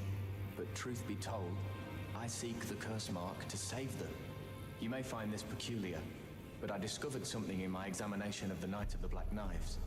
These souls have committed no offense. They have every right to life, only they happen to touch upon a flaw in the Order. Mr. Jason thinks it'll be funny. It'll be funny until maybe your niece doesn't think it's funny, but I guess that'll be something you find out, good sir. Yes, indeed. If Dee knew what drives me now, he would surely boil over with rage. Or perhaps he would even feel some pity. But no need to fret. None of that will come to pass. I can tell a good lie when I need to. If Lunar Princess Rani truly is the one who plotted that fateful night, then she should bear the curse mark of destined death somewhere upon her flesh. Would you be willing to procure it for me? She may have returned to the manor that is her home, the royal Carian residence to the north of the Academy of Rea Lucaria. Alrighty then. Okay, so do I spend the rest of the time taking notes, or do we attempt to get a split done? Because, I guess we can get a split done, and I'll take notes off camera. Yeah, let's do that. Well, where have you been hiding? No matter out your arms. Oh, yes, I'm doing a bad job today of forgetting messages.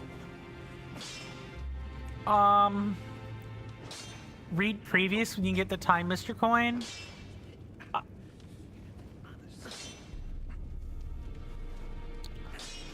If you're talking about your previous, then sounds deep. If we're talking about what O Tarnished Hours said, then I addressed that some time ago when I talked about, Garden of Eyes is kind of the we don't talk about it mod.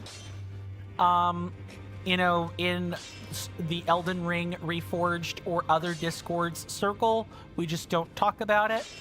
We try not to bring attention to it, because they're going to bring attention to themselves anyway. If it's something else, please let me know what I've missed, Mr. Tension, and I'll be very happy to go back and reread it. So sorry. Sometimes that happens when I'm doing like 3 things at once. Mr. Jason says, you were looking on eBay for a Nintendo Switch under accessories, and you saw a Nintendo Switch 2 dock set for £99 and 99 pence. Ah, okay, interesting. Mr. Jason is disappointed as that is pre-owned, and you can get a brand new one from Nintendo for £92 and 99 pence. Oh, so gouging. Got it. Or inflation, tariffs, and taxes, something like that. Mr. Tension says, I guess you didn't see it. I must have missed, like, severely whatever it was you pointed out. I am so sorry, Mr. Tension. You told me about the 9 hearts. You told me about the 100%. It's definitely another one that I missed. RE9 has a mod that has Shrek in it and Thomas the Train. Of course. What's the first thing people do when they mod games is they add memes. It was like this in Breath of the Wild and Tears of the Kingdom as well. One of the first things they did was map Homer Simpson on top of all the Hinoxes. Or Marge. One of those two things. Oh, Tarnished Hour says, are you excited about Night Rain assets being added to Elden Ring Reforged? Yes. If you're talking about Garden of Eyes or somewhere else, not necessarily. But yeah, we've got I think we have a couple of ports already. In fact, I can even pull that up.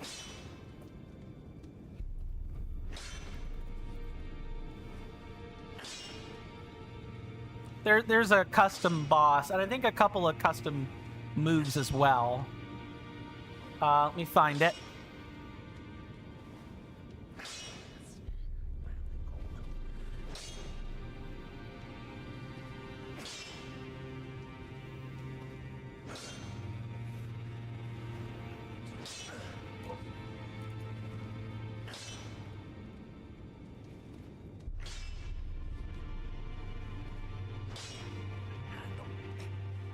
Yep, this one right here is one of them.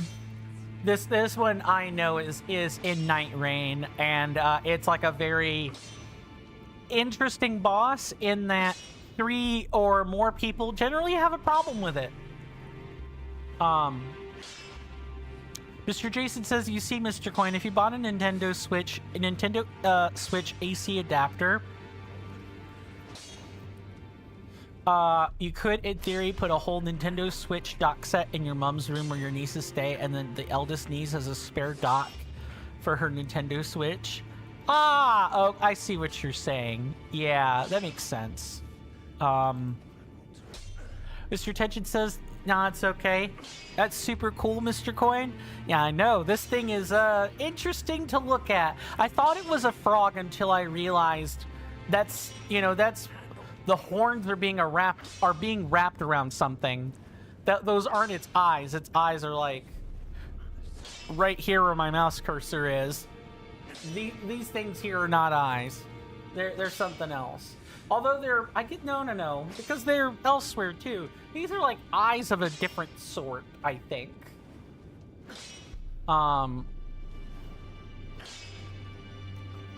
Oh, Tarnished Hour says not garden. Okay, so you did mean Reforged, which was the first part of the response to your last statement. To clarify, you haven't played Garden. I wouldn't recommend it. I'm glad you haven't. I'm sure there are a lot of people haven't compared to other mods. Yeah, I don't recommend it. Just nobody should be enabling someone who is trying to profiteer off of goods that don't belong to them. It's a little bit different than, say, what Convergence or Reforged like devs are doing, where the Patreons are there specifically to support, like, tip them for the work they're already doing for free. Oh, Tarnished Tower says Reforged will give us Everdock Hill Store before Night Rain does. Wouldn't that kind of cause a problem? I'm grateful that that's being worked on, but if they do it before, FromSoft does that in Night Rain, wouldn't that put this mod under fire? Because they're like, how the FromSoft would be asking, how the heck did this get leaked somewhere? That would be my rationale anyway. Mr. Jason says, your youngest niece, good sir, has a Nintendo Switch Lite. Your eldest niece, good sir, has a Switch. Mr. Jason said the uncle has all of the Nintendo Switches. Understandable. Ask Mr. Coin about high-quality mods. He has Mr. Jason. Too true, Mr. Jason. You are a high-quality mod. I do not forget that, and there is not a single day that goes by where I'm not reminded of that, either. For the record, Mr. Coin has only the best mods. Yes, I vet all of them, and I make sure that we all are kind of on the same page or wavelength when it comes to modding things. When it comes to moderating people, that is. But I am looking forward to the Night Rain assets. I do like those ports. Hold on. Because I'm going to have to write on that later. You know, I'm not a person that gets to afford Night Rain, so I kind of get to live the Night Rain content.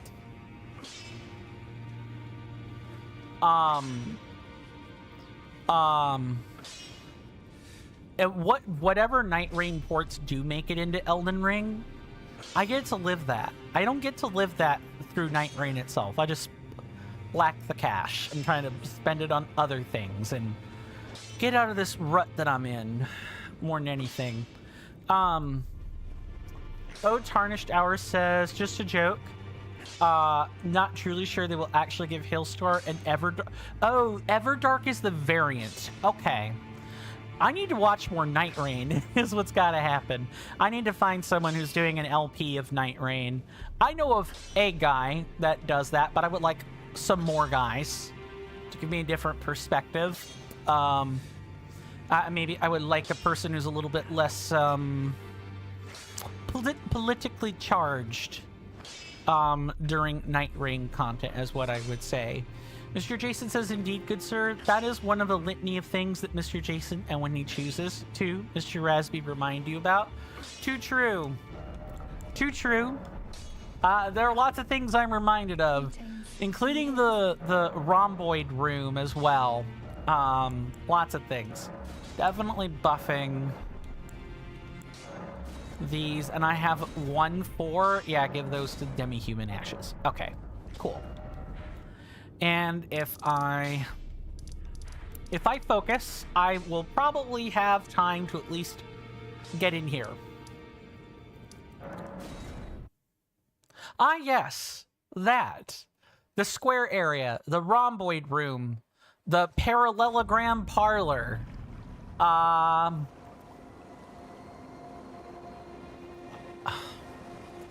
I was trying to think of something for kites, because kites are technically, quadrilateral. Quadrilateral area was the one I was thinking of. The kites are technically quadrilaterals, but I couldn't think of a type of room that starts with the letter K. I can be funny sometimes. Not all the time, but sometimes. No, thank you. I definitely do not want any of those magical projectiles coming anywhere near here. Quick check. I think we got the crystal snails already. Those would be under exotic flora if I recall my entries correctly. I said correctly and right at the same time. That is definitely an ADD thing if that wasn't clear already. Mr. Jason says, you don't even know why you're on eBay, good sir. You already have terrible self-control. Get off eBay. Don't stay there. If you don't know why you're there, that's like the rat from Ratatouille. That's like the main rat from Ratatouille asking his like companion that tagged along with him, like, why are you eating that? Do you even know what you're eating? That kind of thing. Yes, do you even know? It is exotic. It is not exotic fauna. What is this? Is this under? Maybe I didn't. Oh, all right. And also, I guess we should. I'm pretty sure I got the blue Miranda sprouts as well, but how did I miss these? Okay, we got to go back and do some killing. They gotta go back.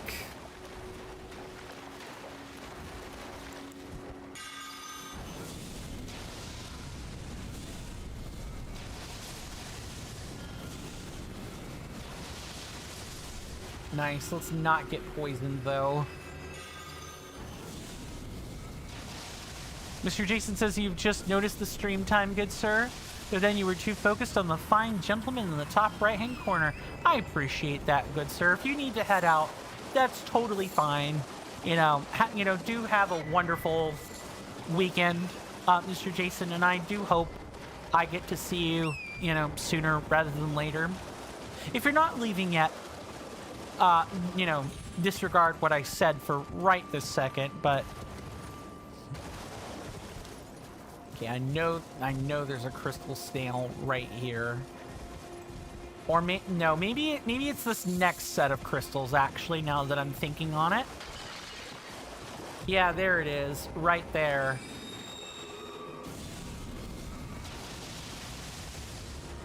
Crystal snail, a snake snail.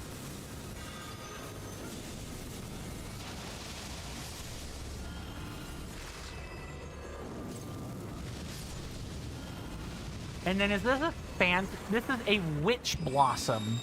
Hold on, I gotta write this down. 1 second.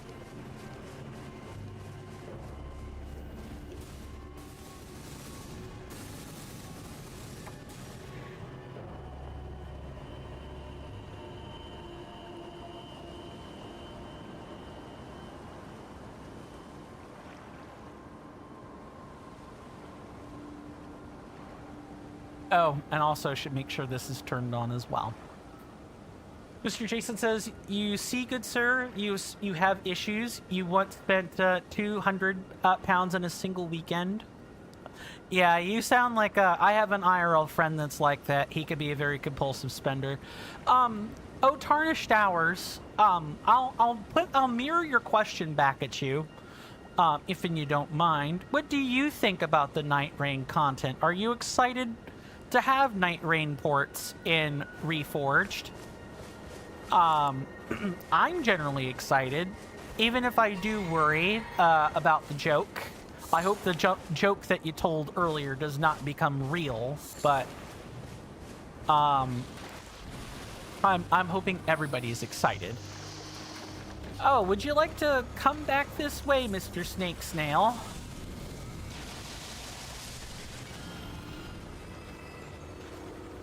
Mr. Jason says, I'm just excited for more content. The game doesn't matter. I appreciate that, Mr. Jason. Careful, careful, careful.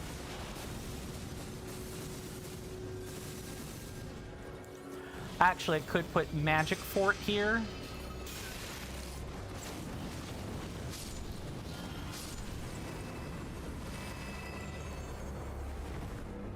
I'm actually quite glad I did not recycle spells here.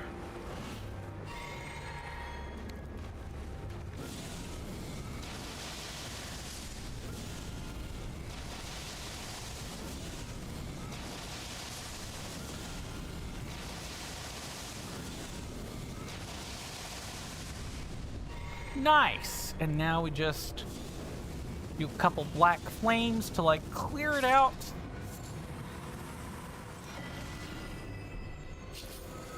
Dark Glintstone Staff. I think that's like 4 Glintstone staves that we've had previously. 4 of them. Oh, yeah, once you start getting into deeper Liurnia, you get some very fantastic enemies to look at. Things that you wouldn't really think about. Also, I cannot believe I have not used this yet. Mr. Jason says you're very happy that you're able to contribute to the channel, good sir. For when you first saw me, you really enjoyed the content and wanted to be part of the coinversation, and so you ultimately convinced me to follow. I think you're making the coin part of the phrase is a little bit stretchy, good sir, but I am flattered. Oh, no. No, no, no, no, no, no, no. Absolutely not. I am glad. I am glad that you are enjoying the brand, to say the least about that. All right, Bubba. I want Bubba to stop swinging his club, please. Mr. Jason, Mr. Jason says maybe. That thing looks like a Goron. It kind of does, yeah. If you like, think about Ocarina of Time Gorons, I could definitely see that. Oh, Tarnished Hours. Hold on. That was close. Oh, Tarnished Hours is really interested to see what locations they place certain bosses. You already have an idea where a certain ice dragon could be placed in the mod that would be perfect lore-wise. Oh, like a consecrated snowfield, let's say. Yeah, I could see that. Armor sets from Night Rain are definitely something you want to see as well. Yeah, I mean, we already have the ability to critically hit with a bow, so like some of the mechanical things are like welcome addition. A welcome addition. I just want Reforged to be alive and well and not fall into a lot of not fall into other like mod creator like mod team hellholes. That's all.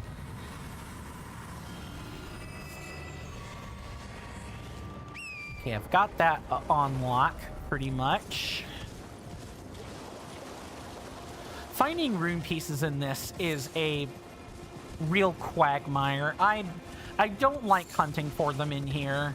I like Liurnia. I like traveling the countryside, but I very, very, very much dislike having to look around 15 different spots to try to find one. But it's Liurnia. This is the place I want to be finding rune pieces.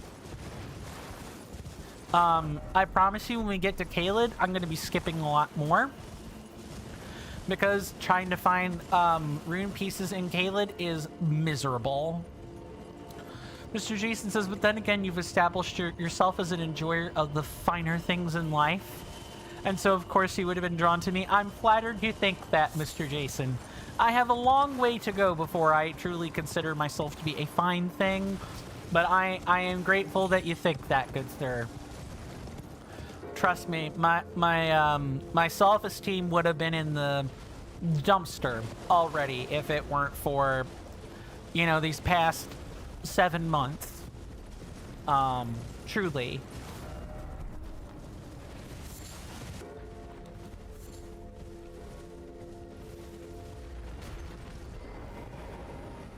Oh,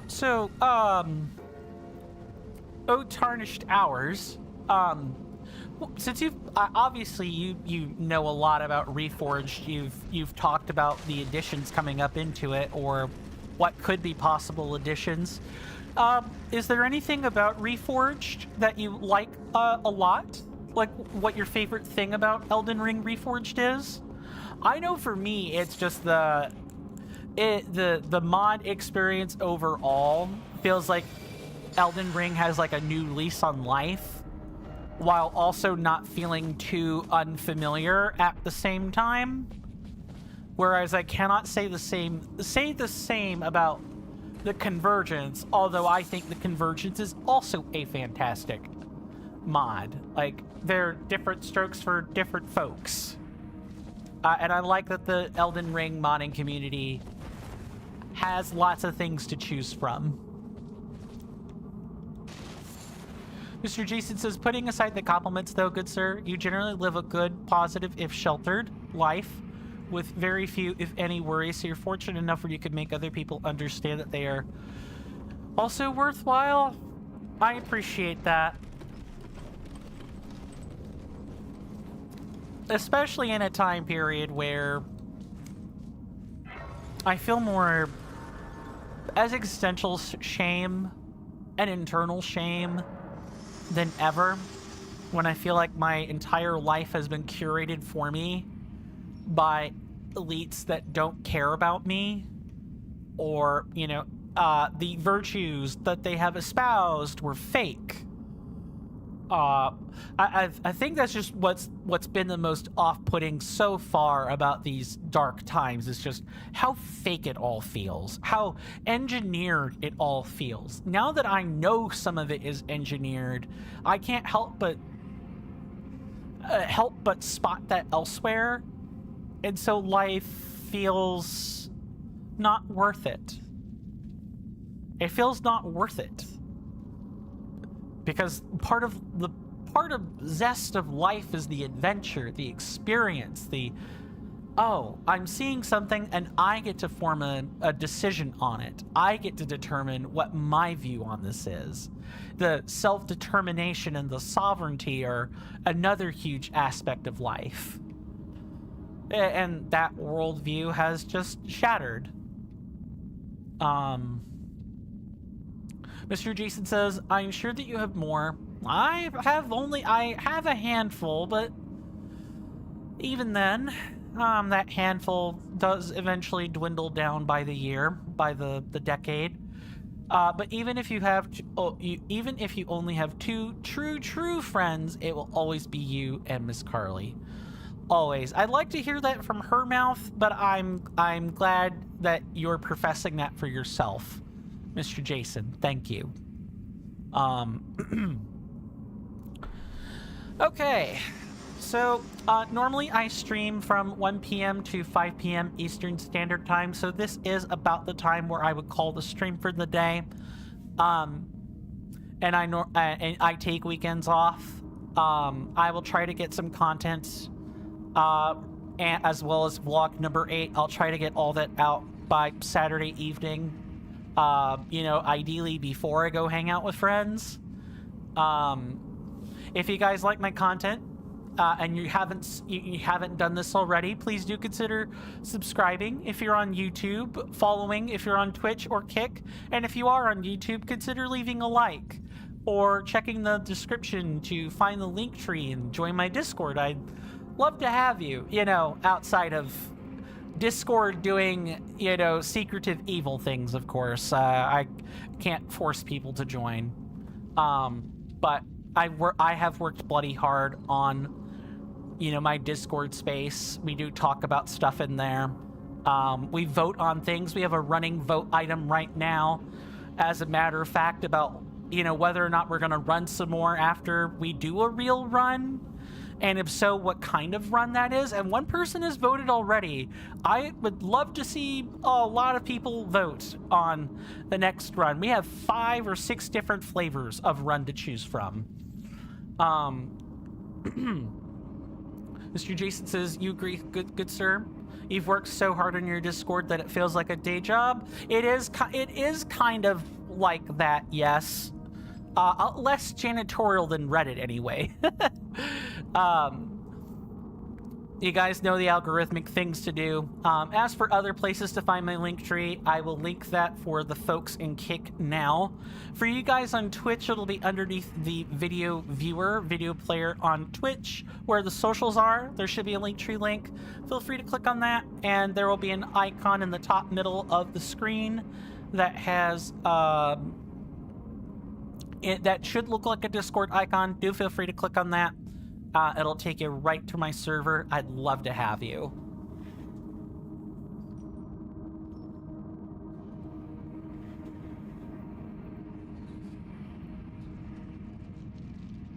Don't forget your other messages, good sir. And again, thank you. You're welcome. Sir Jason says, thank you for the stream, good sir. See you on Monday. Do what you can, but remember what you always tell me, don't rush. Of course. I appreciate that, Mr. Jason.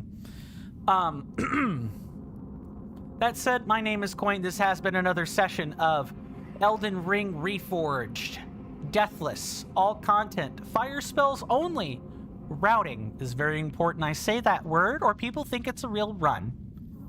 We'll pick back up on this by Monday, and I will render a decision on how many extra hours I will be streaming starting on Monday, and hopefully that decision will be rendered by Sunday.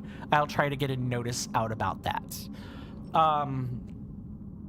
Oh, Tarnished Tower says, have a great weekend. Be safe. You too. You too. Everyone have a wonderful weekend.